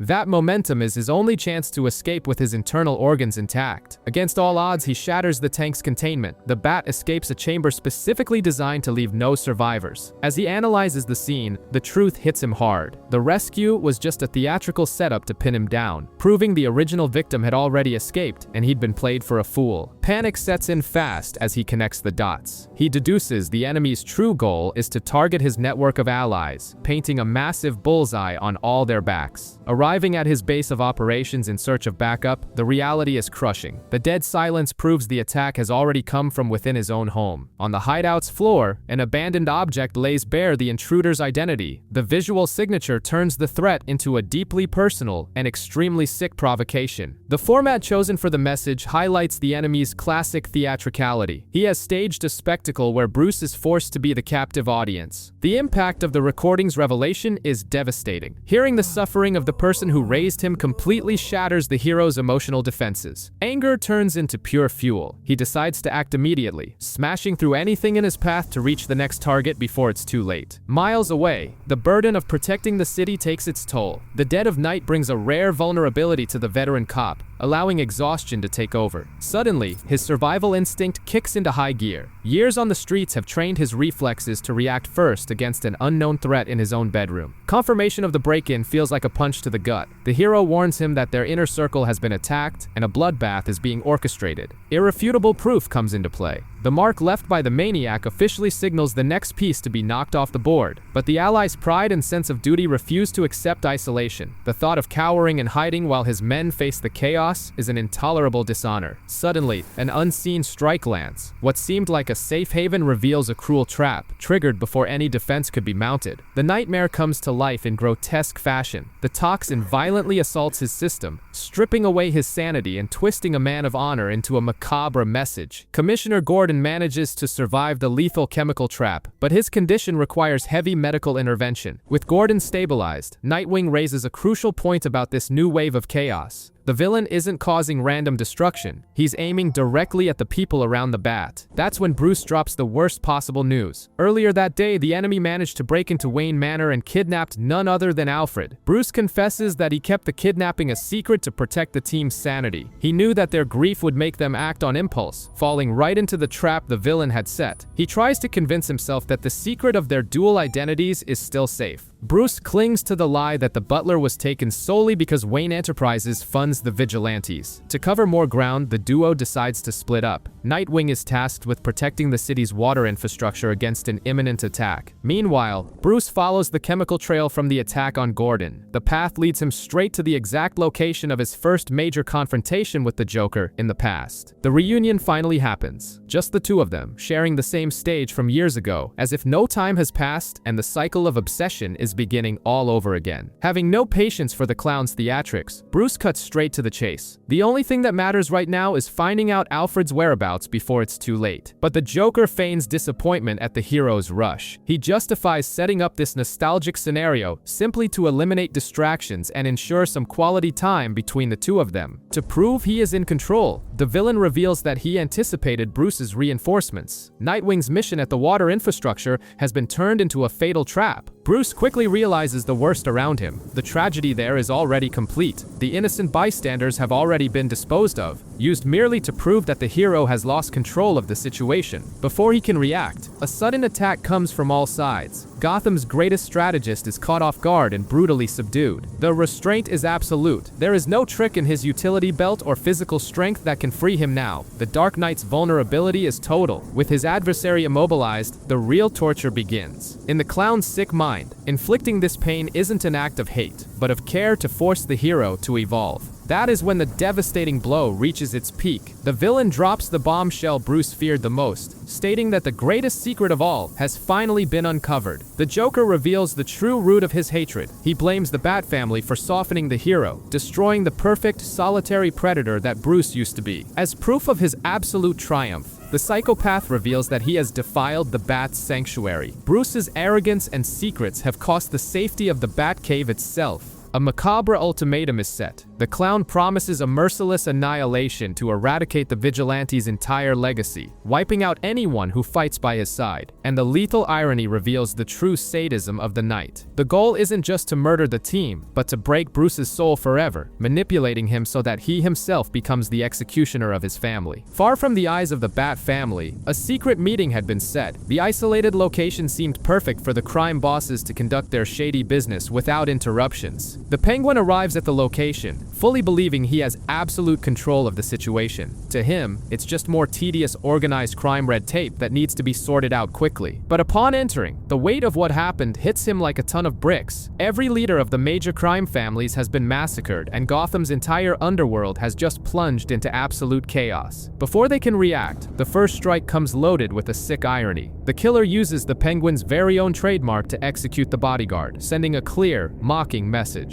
The grand architect of the tragedy finally reveals himself, turning the tension into a private show. The Joker dominates the room, making it clear that the Penguin is only alive because it's part of the script. The villain's revelation is devastating. Ordinary crime means nothing to him. This whole slaughter was just to clear the board, proving that the only chess piece that truly matters is Batman. With that, the Massacre's true purpose becomes clear. The clown wiped out all the competition to hand over the absolute monopoly on crime on a silver platter, giving the Penguin the crown he always coveted. The entire machinery behind that trap served only to deliver a VIP invite to a macabre event. Like a good businessman, Oswald tries to feel out if there's any option to jump ship, but cornered and realizing his influence is useless there, Oswald is forced to swallow his pride. To survive, he understands that the only way out is to accept the twisted rules of this dark game. Bruce tries to cling to logic, but Alfred's kidnapping has shattered his sense of security. The attack is personal now, and doubt begins to poison the detective's mind. He realizes he's facing a pure, unwavering obsession. The enemy ignores trivial emotions, focusing on a single goal, the soul of the man behind the cowl. The ultimatum reveals itself as a moral condemnation meant to break Bruce's sanity. The plan is to turn the hero himself into the executioner of those he swore to protect. Suddenly, the intervention of an outside force breaks the intimacy of the torture. The city's security forces step in to assert their authority, but the worst-case scenario unfolds right before the hero's eyes. The punishment for the tactical intervention is paid in fire and lives, proving that control was never in the hands of the law. Ignoring the danger of the collapsing structure, Bruce's mission becomes purely personal. Adrenaline takes over, and he pushes forward,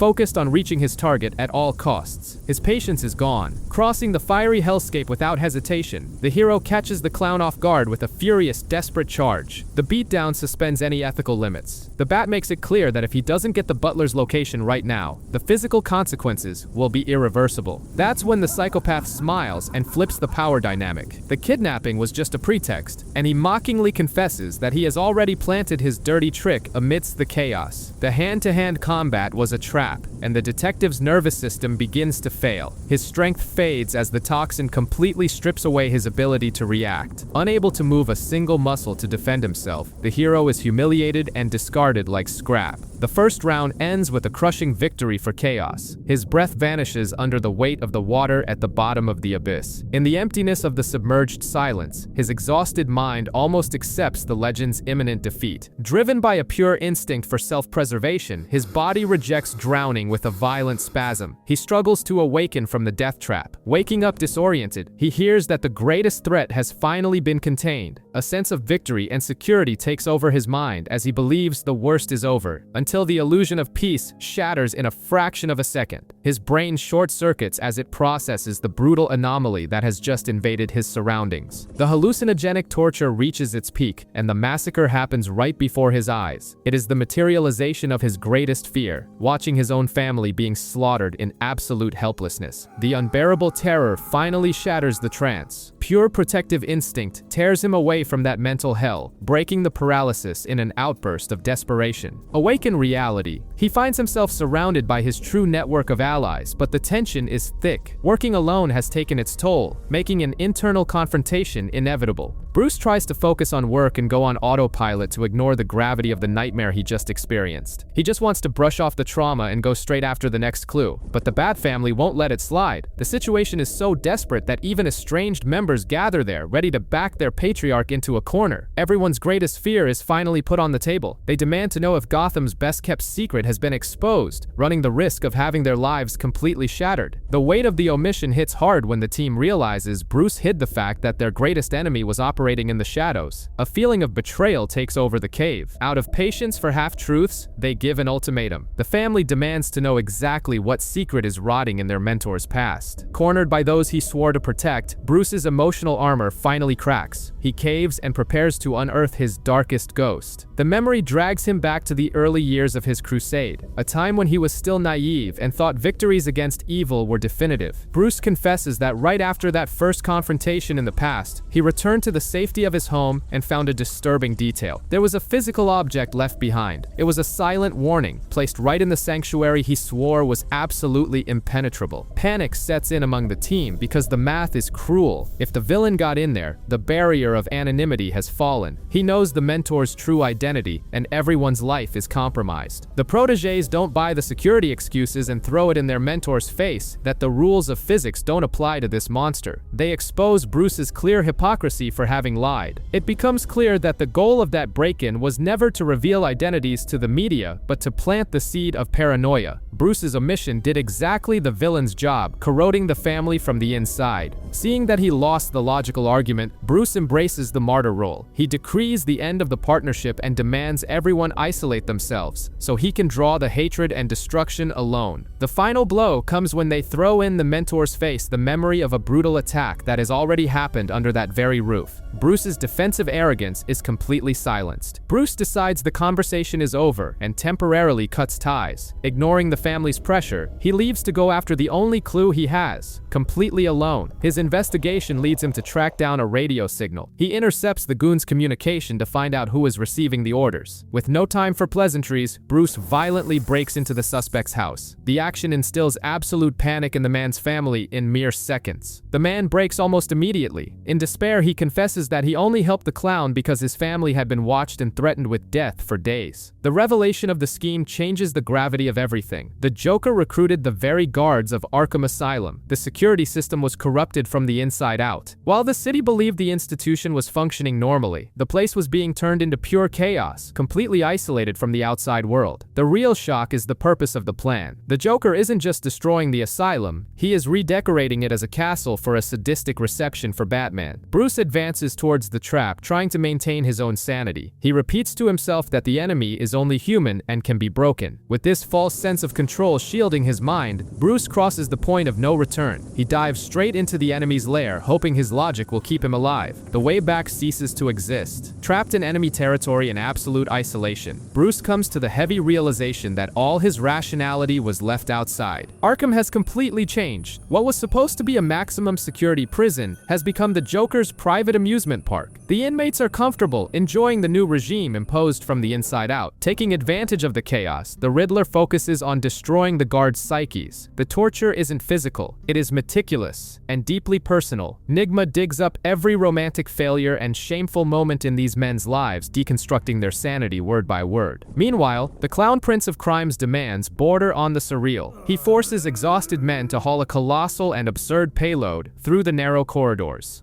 All of this just to satisfy an aesthetic whim for the big night he has planned. When the physical limit gives out and the heavy payload crushes one of the hostages, the Joker's reaction reveals his utter psychopathy. The man's agonizing pain is completely ignored. The villain's only fury is over having his theatrical schedule delayed. To the clown, the takeover of the asylum is the grand opening of an exclusive club for the criminal elite. He approaches the Riddler, recognizing his intellectual value. The goal is to co-opt him into the macabre celebration he is putting together. But when Nigma asks to be let out, the host refuses any shortcuts. If the Riddler wants to join the party, he will have to prove he belongs by freeing himself. The Joker demands that everyone actively embrace the chaos and dive into the madness. To ensure the motivation is genuine, the stakes are raised. The Joker presents a chemical ultimatum with a lethal time limit. It is a sadistic way of forcing the prisoner to abandon his inertia and act quickly to survive. Edward's complacency annoys the clown, turning the moment into an ideological call to arms. It's a brutal invitation to get back in the game. In his view, brilliant minds should be out there destroying the system, not getting comfortable in a cell. Defying the expectations of certain death, the Riddler survives and escapes the trap. The adrenaline shock works, and his bruised ego returns in full force. He makes a point of rubbing it in the Joker's face that the restraint was never an obstacle. With the alliance forged, the macabre project is revealed in the most disrespectful way possible. The institution's ultimate symbol of authority has been completely profaned. It has been turned into the bizarre canvas where the blueprint for Gotham's ruin was drawn. Upon analyzing the work, the Riddler's arrogance completely crumbles. What is planned there is so disturbing and beyond criminal logic that his mind shuts down. The most brilliant intellect in the asylum finds himself paralyzed and unable to process the magnitude of the horror. The true and terrifying purpose of the night is finally revealed. The Riddler's lack of comprehension doesn't matter because this masterpiece of chaos wasn't made for him. All the carnage and psychological games are a sick statement directed at a single recipient.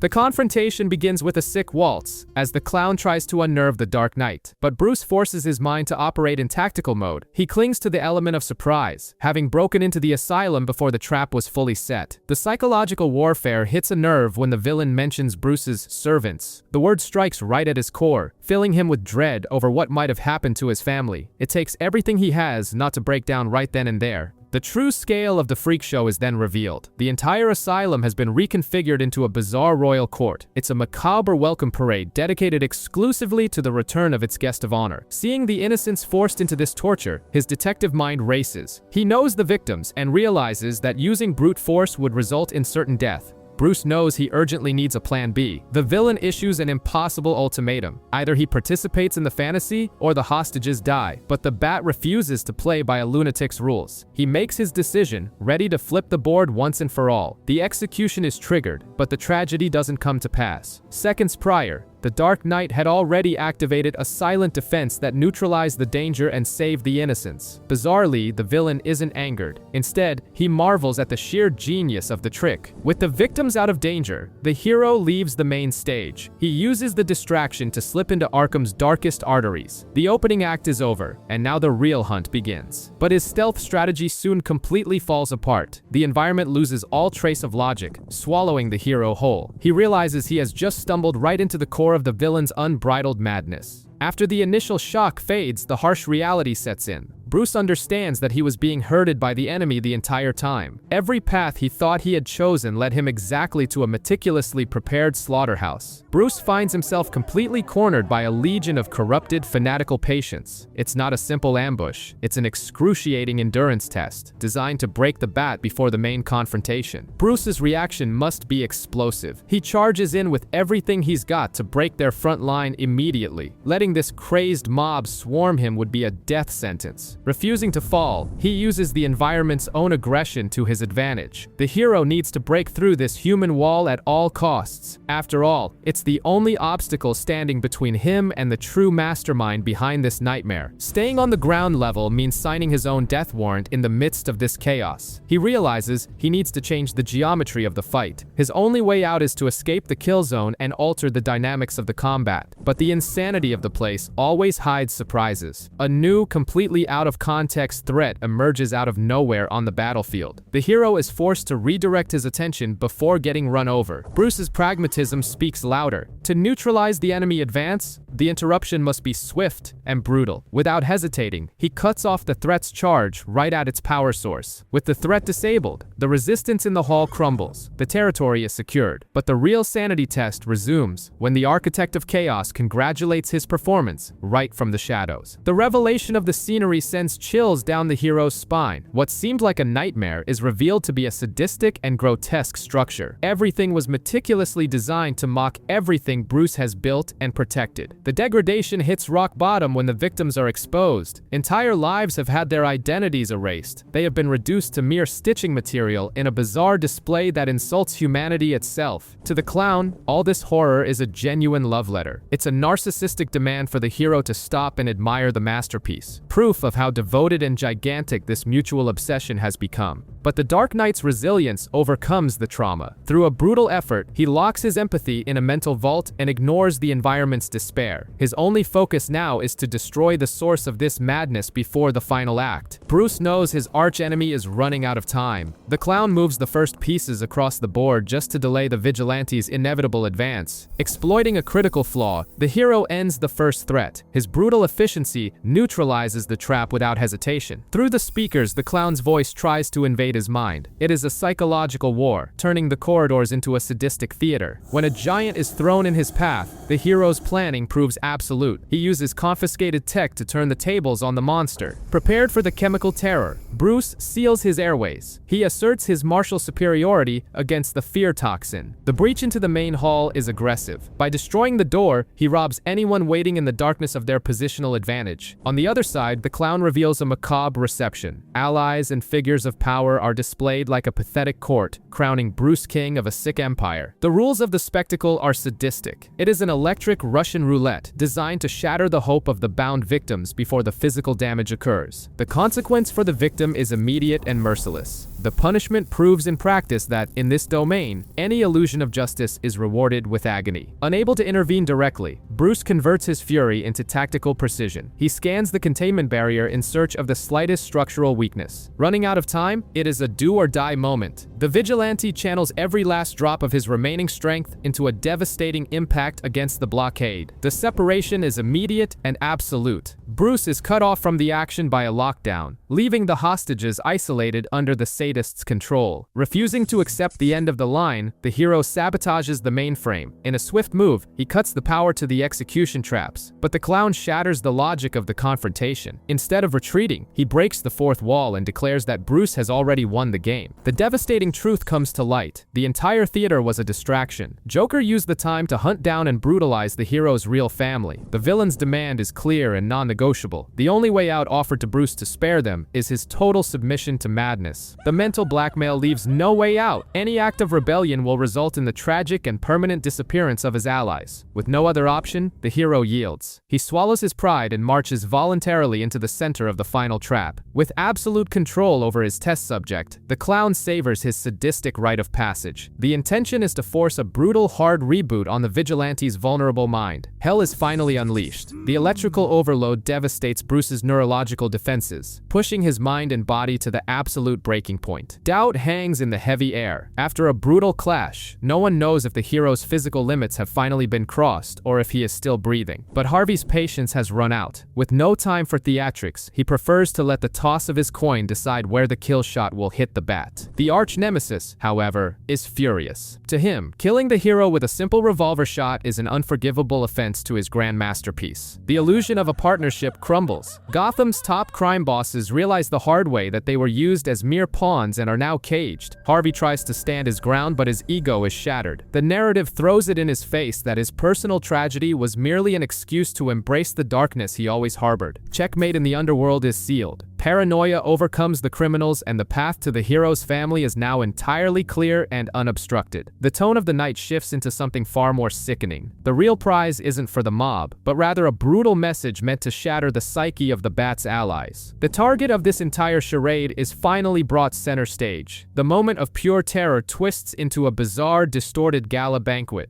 Delving into the past, the clown begins digging through his listeners' memories. He seeks to relive the exact moment absolute terror first took hold. The psychopath roots himself in his guests' deepest fears. He forces a sick connection, claiming that only the two of them share a true understanding of this darkness. The pressure reaches a breaking point. The guest's mental defenses crumble, and he lets out a desperate plea for the story to end. The final checkmate is delivered. The true horror exposed is that deep down, the victim himself begged to be dragged into this madness, becoming the architect of his own demise. Bruce regains consciousness and quickly realizes the nightmare has just begun. He is no longer in control of the situation. Tied up, he sees that the enemy has orchestrated the sickest family reunion possible. Everyone Bruce swore to protect has been dragged into this macabre theater. Observing his surroundings, the deduction hits him like a punch to the gut. He realizes the entire place has been turned into a highly flammable bomb, raising the urgency to the extreme. It's the perfect checkmate. If the hero tries to break free to save his partners, the movement itself will trigger the trap. The only way out is to stay still. But the violation reaches its peak when a new participant appears. The enemy has captured and twisted the essence of the person most loyal to Bruce. The mental break is undeniable. The family's great guardian, under enemy control, acts against his own principles, submitting to become the practical executioner of the night. The trap is finally fully revealed. The entire family is seated, forced to partake in the macabre banquet of a completely unhinged host. The psychopath doesn't see the scenario as torture, but as a liberation, and to crown the madness, he demands that the butler serve the main course. The weight of what is hidden under the metal tray paralyzes everyone. The anticipation of the impending horror shatters the team's mental barriers. The revelation definitively shatters any hope.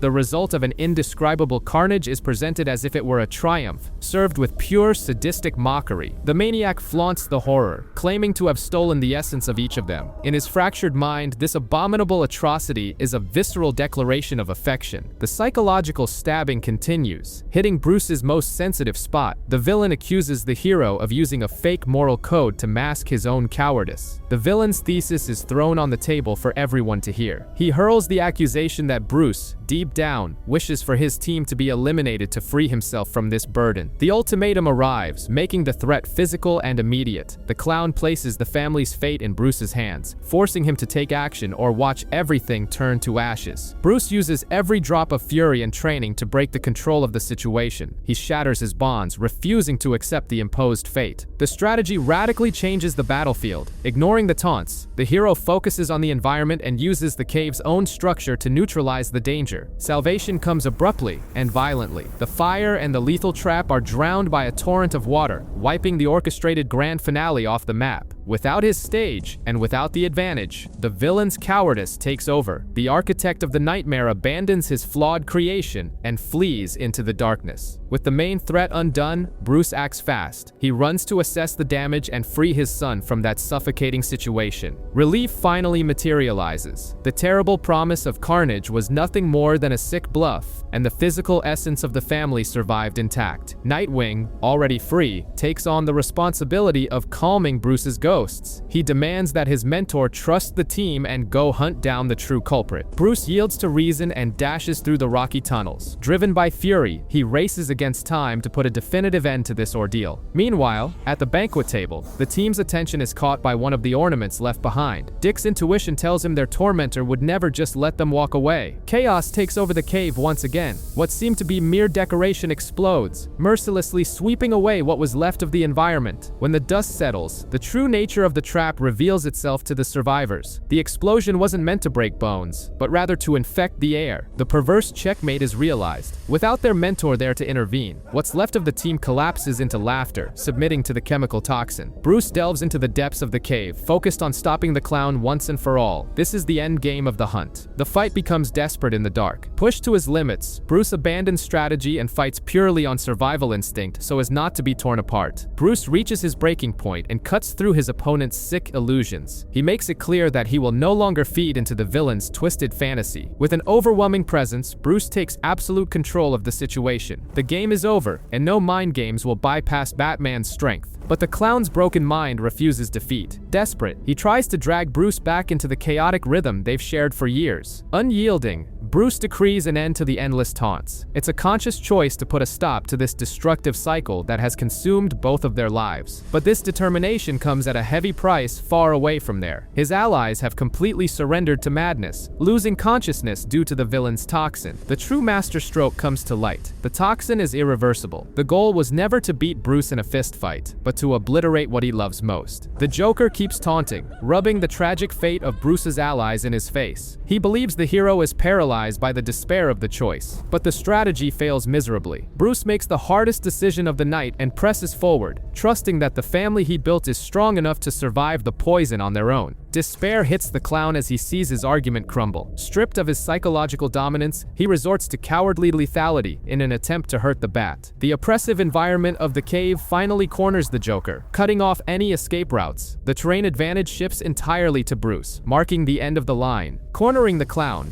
Bruce's mind connects the dots of that macabre theater. He understands that the attack's goal was to prove how fragile his allies' loyalty is when exposed to chaos. Using terror to his advantage, Bruce threatens to destroy the only thing that gives meaning to the villain's life. He promises to end their eternal cat-and-mouse dynamic. To deliver the final blow to the clown's mind, Bruce reveals his ultimate card. He claims that the world's greatest detective has investigated and finally uncovered the enemy's true identity. This is the Joker's ultimate fear. The mere threat of hearing his real story and given name turns the god of chaos into a man in absolute panic. His fractured mind cannot process this loss of the untouchable myth. Hearing his own name means the end of the joke, which is completely unacceptable to him. In the blink of an eye, the clown makes his final choice, preferring the abyss to the loss of his identity. Even after everything, Bruce still tries to uphold his code and stop the fall. Gotham's greatest nightmare is swallowed by the darkness. Only emptiness remains, along with the uncertainty of whether this fall marks a definitive end or just another pause in the endless cycle. With no enemy left to face, the adrenaline fades and the pain of reality sets in. Bruce's true battle now is trying to fix the internal damage within his team.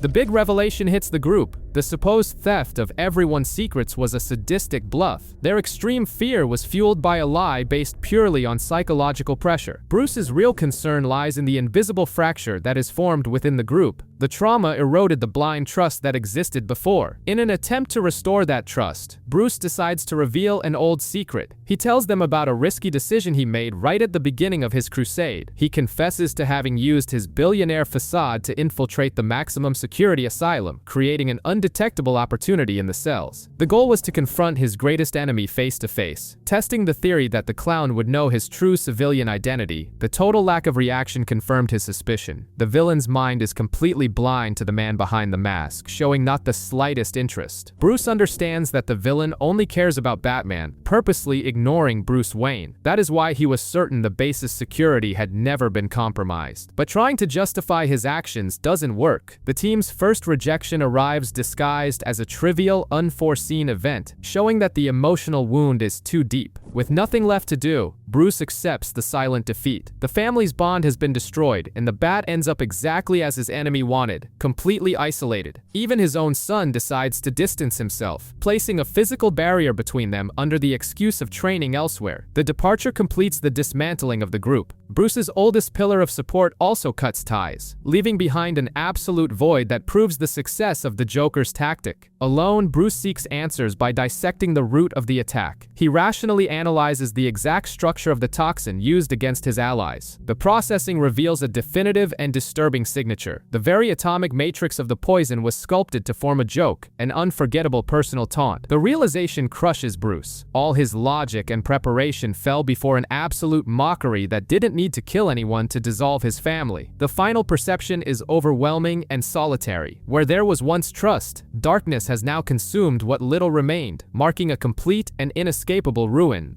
Harper desperately tries to offer an escape route. She pitches the idea of abandoning everything for empty comfort. In a failed attempt to protect her brother from the impending confrontation at the end of the line, the destination of that trip is no ordinary place. It's a concrete abyss designed to grind away any trace of humanity, a sinister fortress purposefully forgotten by Gotham's justice system. Because the monster they came to face inside doesn't wear masks or create riddles. The two siblings' nightmare is made only of flesh, bone, and an undeniable kinship. And the family reunion is an instant wave of toxicity. Instead of any affection, the abuser kicks off the verbal assault right away, seeking to humiliate his own flesh and blood from the very first second. But the siblings' submission ends there. The lie is exposed, throwing his true position of weakness right in the abuser's face. He has no power locked behind those bars. The dynamic turns into a minefield. The criminal throws a heavy insinuation into the air, acting with absolute certainty that there is a conspiracy surrounding his incarceration. Noticing the confusion on the other side of the glass, the predator smiles. He finds the exposed weak point and profanes the only sacred memory left to destroy his daughter's emotional stability. The despair soon shifts sides. A grim realization forms in Harper's mind. The secrets forged in the city might have painted a direct target on her own father's back. Back at the apartment, the tension from the visit still suffocates the room. Cullen sinks into a spiral of depression, while Harper tries to use action to escape the weight of that trauma. But duty calls. Harper has a double life and an obsession she can't simply ignore. She promises to return safely, well aware that promises in Gotham carry a terrible weight. The girl is relentless. Using her technical knowledge, she taps into the electrical infrastructure, turning the city itself into a personal espionage network against the Dark Knight. What truly drives this pursuit isn't pure rebellion, but fear. Harper noticed a subtle and disturbing change in the behavior of Gotham's protector, something the whole city ignores. And in the shadows, all hell breaks loose. Raw despair takes over the dark environment as prey is violently flushed out of its hiding spot in a dead-end alley. The confirmation of Harper's worst fears materializes with a crash. The intervention is purely savage and devoid of tactical precision. The Dark Knight is clearly losing control. The search for answers has become a sick obsession. He won't accept silence and drags out the violent interrogations until he extracts every ounce of useful information from the scum. The tracking data confirms the worst: extreme exhaustion. He breaches fortresses and breaks through barriers, pushing his own body far beyond its biological limit at a suicidal pace. The truth is revealed through action. The physical suffering has become a mere distraction.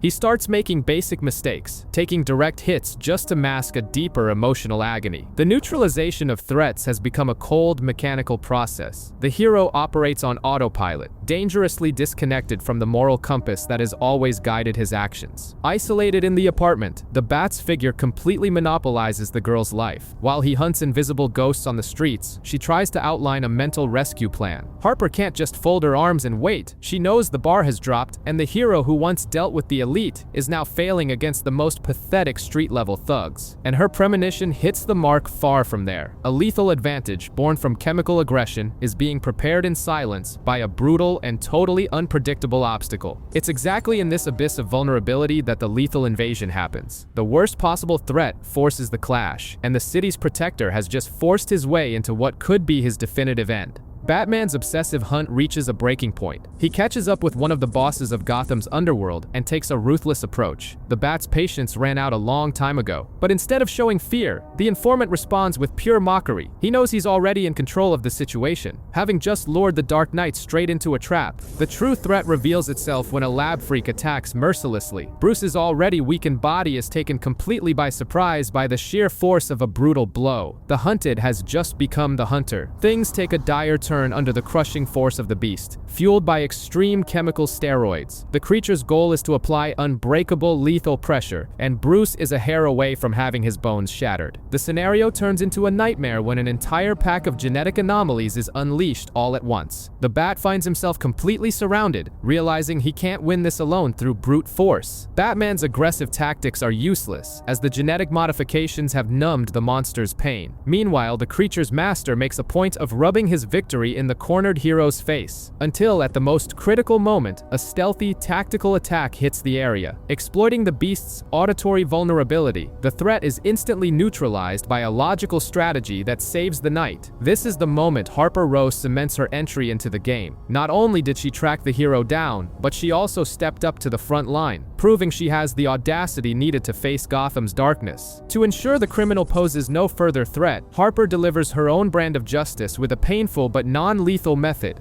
Batman, still exhausted, has to accept that she was the one who rescued him, but Bruce's protective instincts kick in, and he pulls strength from nowhere to intervene and end the fight. His sense of duty would never allow a civilian to finish the dirty work for him. The hero's lesson is delivered without a shred of tact or gratitude. He'd rather use brute force to bruise the girl's pride now than let her die in the streets thinking she's ready to be a vigilante. But the tables turn when Harper places the blame for that near tragedy squarely on his shoulders. She argues her intervention was only necessary because he failed, demanding that the Bat shoulder the weight of his own myth. Acting like a dictator of the shadows, he shuts down the argument, leaving no room for a rebuttal. Bruce's final word is a blunt order for her to give up this dangerous life and return to safety. The rejection is sealed cruelly. The caped crusader vanishes into the night, confident he has finally broken Harper's spirit and kept her out of harm's way once and for all. The plan backfires completely, and the girl simply decides to shift her tactical approach. Harper returns to her technological comfort zone and begins to orchestrate a complex hack through systems and data networks. Meanwhile, Bruce seeks refuge in the corporate world, using his billionaire facade to deflect suspicion. He tries to keep up appearances while hiding his sheer exhaustion from the previous night, but his safety bubble bursts when his secretary announces a problem with a Wayne Foundation tenant. Bruce immediately realizes that his two worlds have just collided. Tension fills the room the moment Harper invades the territory of Gotham's most powerful man. She brings her fixation on vigilantism straight into the heart of Bruce's financial empire. Unaware of his secret identity, the girl puts her cards on the table. She deduces that Bruce funds Batman. Her strategy is to use the billionaire as a middleman to bypass the harsh rejection she faced in the alleys. She asks for nothing in return, simply handing over a flawless technical solution for the city's surveillance blind spots. Bruce is completely cornered, realizing she has exactly what his crusade needs. Unable to deny the project's usefulness, the billionaire swallows his pride and agrees to implement her system. The girl can barely hide her shock at seeing that her corporate audacity actually worked. As soon as the office empties out, harsh reality sets in. Bruce knows the mistake he just made by validating the young woman's obsession, taking on the heavy responsibility of dragging yet another ordinary person into his war. Harper realizes she went too far by confronting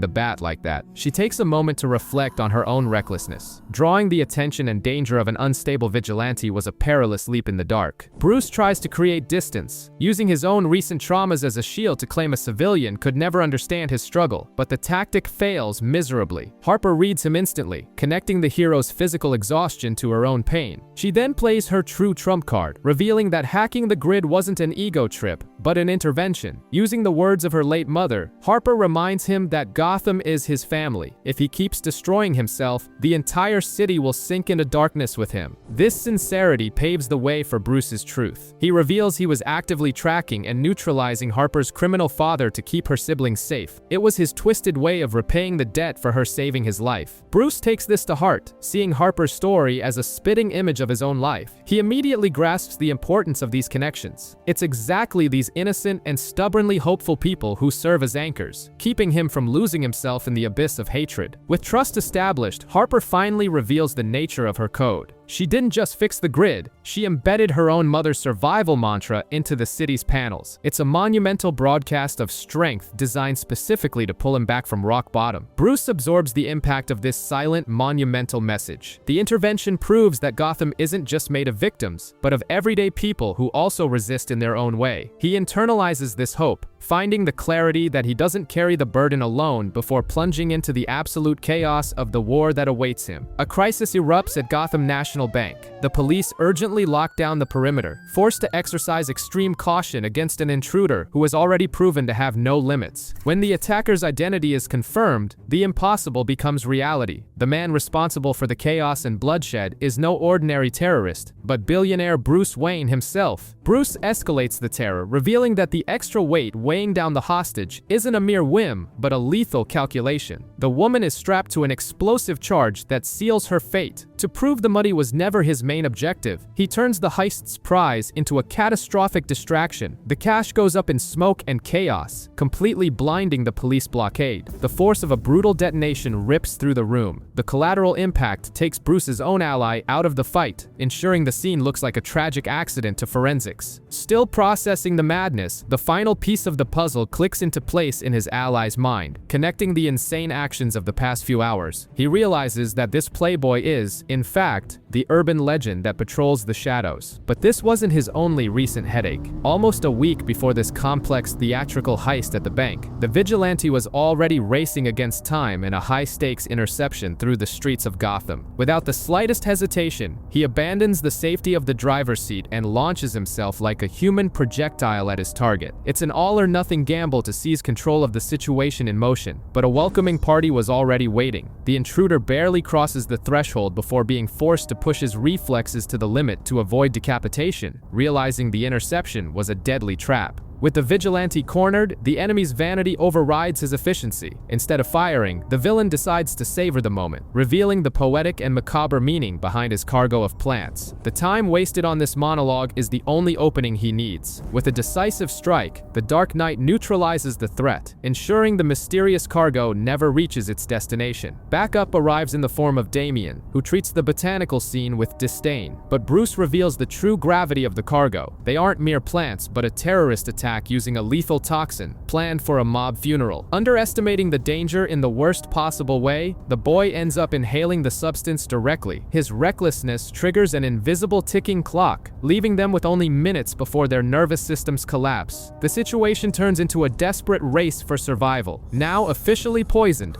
father and son face sheer tension, where every step burns through the precious little time they have left to reach the antidote in Bruce's vehicle. Even on the brink of organ failure, Damian's pride finds a twisted comfort in the tragedy. Knowing that the flawless Dark Knight also failed and is suffering the exact same effects creates a rare sense of complicity, uniting the two as they try to avoid dying in the gutter. Bruce is in a deep trance, completely absorbed in his own world. That is, until a familiar voice breaks the silence, trying to pull him back to reality. Alfred touches a nerve, fearing that past trauma will plunge Bruce back into a destructive darkness. However, his attempt at an emotional intervention hits a brick wall. The cause of a great ally's death drops like a bombshell in the cave. The official story casts an immediate shadow over everything Bruce thought he knew about the man, but a deep analysis shatters the suicide theory. A hidden paper trail shows the victim had staked everything on a secret treatment and was winning, proving he had plenty of reasons to live. Searching for answers, Bruce investigates the victim's apartment to piece together his routine. He realizes the man kept his social life strictly separate from his darkest secrets. The raw data found at the scene reveals the truth. By cross-referencing dates in the files, he discovers a glaring hole in the police's official timeline. Suddenly, the pieces fall into place in a bizarre twist under the threat of an imminent attack. Bruce realizes the assailant trying to kill him isn't just some henchman, but the apartment's owner himself, the man who is supposed to be dead. The supposedly dead man owns up to the lie without a shred of guilt, admitting he staged the whole circus to escape bigger problems. Bruce doesn't waste time listening to monologues and strikes back. Bruce pushes forward, not giving him a second to breathe. Letting this witness escape now means losing his only chance to expose the entire web of lies. The fugitive's escape strategy involves using the city itself as a shield. The chaos of a transit station during rush hour provides the perfect cover to lose his trail. The chase ends empty-handed in the crowd. The only proof that Bruce wasn't fighting a ghost is the trail of violence left behind by the supposedly dead man. Back at the computers, the system confirms the impossible. That fleeing man was, without a shadow of a doubt, the exact same person who should be lying in the morgue morgue. However, a deep scan detects a bizarre biological contamination hidden in the base code. Something is literally devouring the victim's original genetic signature from the inside out. It finally dawns on him. The face he encountered earlier wasn't a mask or a cheap trick. It was a perfect copy, forged on a cellular level. The enemy's mutation has reached a terrifying stage. The slightest physical contact is enough to steal not just a victim's appearance, but their very genetic essence, completely erasing their identity. With this biological time bomb on the loose, paranoia sets into his civilian life. From now on, even the most routine interactions carry the dark weight of doubt regarding the true identity of anyone in the room. In a discreet attempt to find an anchor to reality, Bruce asks a personal question. It's a subtle test, disguised as civilian courtesy, to verify the consistency of a corporate ally's past. The answer is given with an uncomfortable brevity. It could just be genuine grief,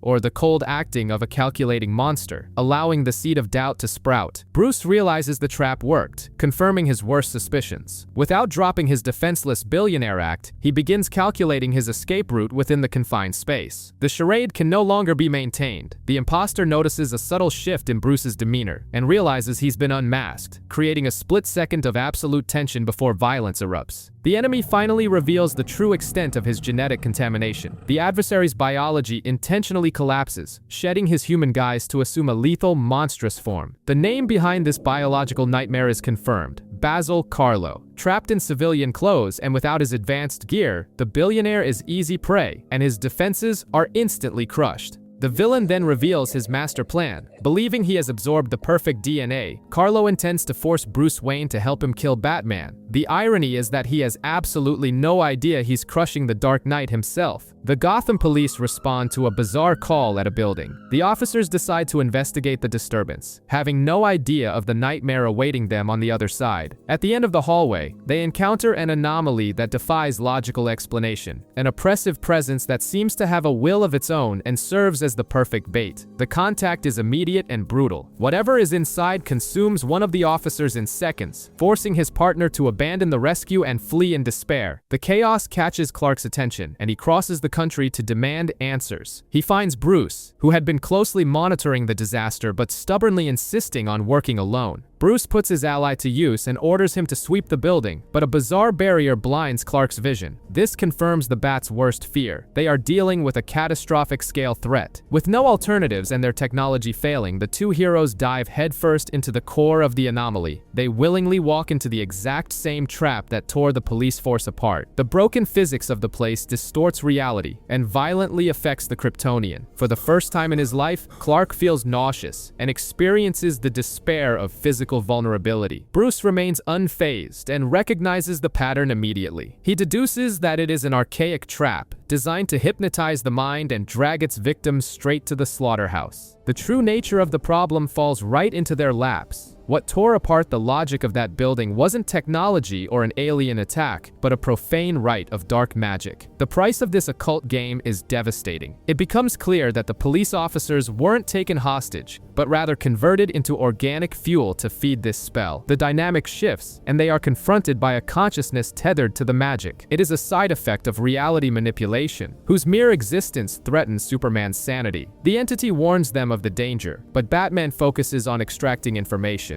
Ignoring the risks, he demands that the being reveal who was responsible for pushing the button on this bomb. The revelation changes the course of the investigation. The sorcerer's apprentice paid the ultimate price for his own ambition, ending up as just another corpse in the foundation of his experiment. But that's when the true terror sets in. The ritual didn't go wrong. The culprit actually succeeded in opening the door between worlds, using human lives as a toll. The force dragged into the earthly plane takes shape as a will-o'-the-wisp, a lethal predatory entity. With the Kryptonians severely drained by the magical environment, Bruce and Clark realize they've fallen into the perfect trap, and the situation spirals out of control. Bruce realizes his own sanctuary has become a death trap. A creature has relentlessly invaded the premises, making it clear the billionaire has nowhere left to run. The walls have completely closed in. Physically outmatched, the contingency plan is triggered. Using his system override, Bruce shifts the fight to the compound's automated cavalry. His best bet now lies with the defense drones, but the invaders' response is a tactical nightmare. The creature completely bypasses security, overriding commands and neutralizing the billion-dollar defenses in an instant. Control of the company has just changed hands. Cornered, Bruce discovers the villain's true intentions. The idea is to commit atrocities, using the billionaire's identity to bait and force a confrontation with the city's main protector, a diabolical plan to expose the vigilante's secrets. Following the brutal attack, Bruce and a wounded ally are tossed aside like trash. Desperation takes over the rescue attempt inside the sealed chamber, where asphyxiation is already pushing the limits of human survival. There seems to be no way out. The nightmare worsens when the heavy machinery begins its countdown. The incineration and crushing process starts, designed to destroy everything without a trace. It's a corporate dead end. Scavenging through the chaos and scrap around him, Bruce's intuition pays off. He spots a specific piece of technology that the company itself had rejected and abandoned there. A risky long shot begins to take shape. The gamble on the prototype works perfectly. The equipment's propulsion power breaches the reinforced structure from the inside out, bypassing containment. They escape the kill zone at the very last millisecond. Once in the safe corridors, Fox tries to convince Bruce to seek immediate medical attention for his injuries, but the billionaire instructs his ally to forge an alibi where the city's vigilante was their great savior. The charade must be flawless. On the streets, the public machine is already in motion due to the imposter's frame-up.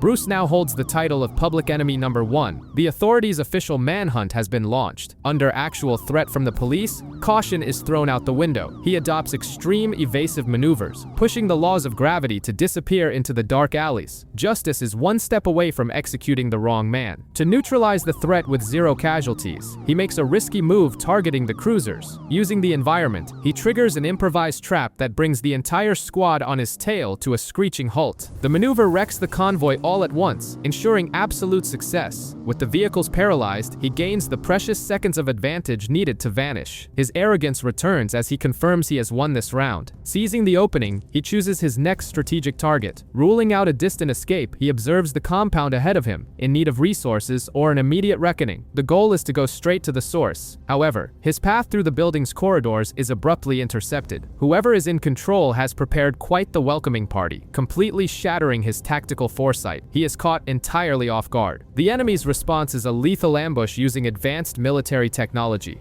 Bruce suffers the immediate consequences of lowering his guard in hostile territory against a brutal opponent. It's a confrontation designed to ensure he doesn't make it past that floor. Bruce finally turns the tables. He corners the culprit behind all the chaos, making it clear that the charade is over and the imposter's bluff has been called. But cornering an unstable monster comes at a price. Seeing his plan crumble, the enemy abandons all subtlety and engages in a brutal fight, determined to end the hero's life. With his defense systems corrupted, the hero becomes an easy target. A devastating blow breaches his armor, completely stripping Bruce of any control over the situation. The freefall ends in the worst safety net imaginable. Caught and immobilized in midair, Bruce seems to have reached checkmate, entirely at the monster's mercy. Ignoring critical system warnings, he makes a borderline suicidal decision. Bruce overrides the safeties to redirect all of the suit's power into one final strike. And then comes the gut punch. The maximum output attack is absolutely useless. The enemy absorbs the damage, and Bruce's desperation reaches its breaking point. Unable to physically eliminate the hero after the authorities arrive, the villain changes tactics. He decides to strike a lethal blow, destroying the vigilante's legacy in front of everyone. The final card is played ruthlessly. Bruce's secret identity is publicly exposed, connecting the Gotham billionaire to the vigilante's brutality in full view of the police. While the authorities process the betrayal, the Bat's tactical mind kicks into gear. The building's security protocols awaken in a silent and lethal perimeter around the imposter. A high-tech trap springs in seconds. The intruder is completely sealed off from the rest of the police department, watching his arrogance give way to uncertainty. The masterstroke saves the family's legacy. By justifying the genetic revelation as a stolen defense mechanism, the hero rebuilds the boundary between the myth and the man, clearing his civilian persona. Intellectually outsmarted, the prisoner resorts to psychological warfare. He twists intimate moments, accusing the vigilante of of neglecting his own bloodline in the name of a selfish mission. This is the unforgivable trigger. His calculating coolness evaporates, and the hero tests the structural limits of the containment, consumed by a blind rage that overrides reason. The Commissioner's firm intervention serves as a harsh reality check. The clash of authority forces the vigilante to swallow his rage and regain the composure of the symbol he represents. Back in the safety of the secret base, analyzing the villain yields a grim verdict. He has lost his humanity, becoming nothing more than an empty shell, devoid of memories or willpower. But the true wound is closer to home. The vigilante confesses to his oldest partner that he is fighting his own mind, haunted by his failures and unable to move on. His mind drifts to memories of an unbreakable bond, flashbacks of master and apprentice filled with deep love and respect, proving that the hero's mantle didn't obscure the role of a father. The weight of these memories shatters Bruce's defenses in the present. With the silent support of his ally, his walls crumble, and the suppressed pain of losing his son finally overflows. Isolation swallows the vastness of the base. In the end, only two men remained, carrying the weight of the world, accompanied in the darkness by the echoes of the ghosts they failed to save. It all started with an incredibly stupid decision. Two teens thought it would be an excellent idea to summon a dark, ancient entity as a mere late-night pastime. Hypnotized by the parasite's illusion,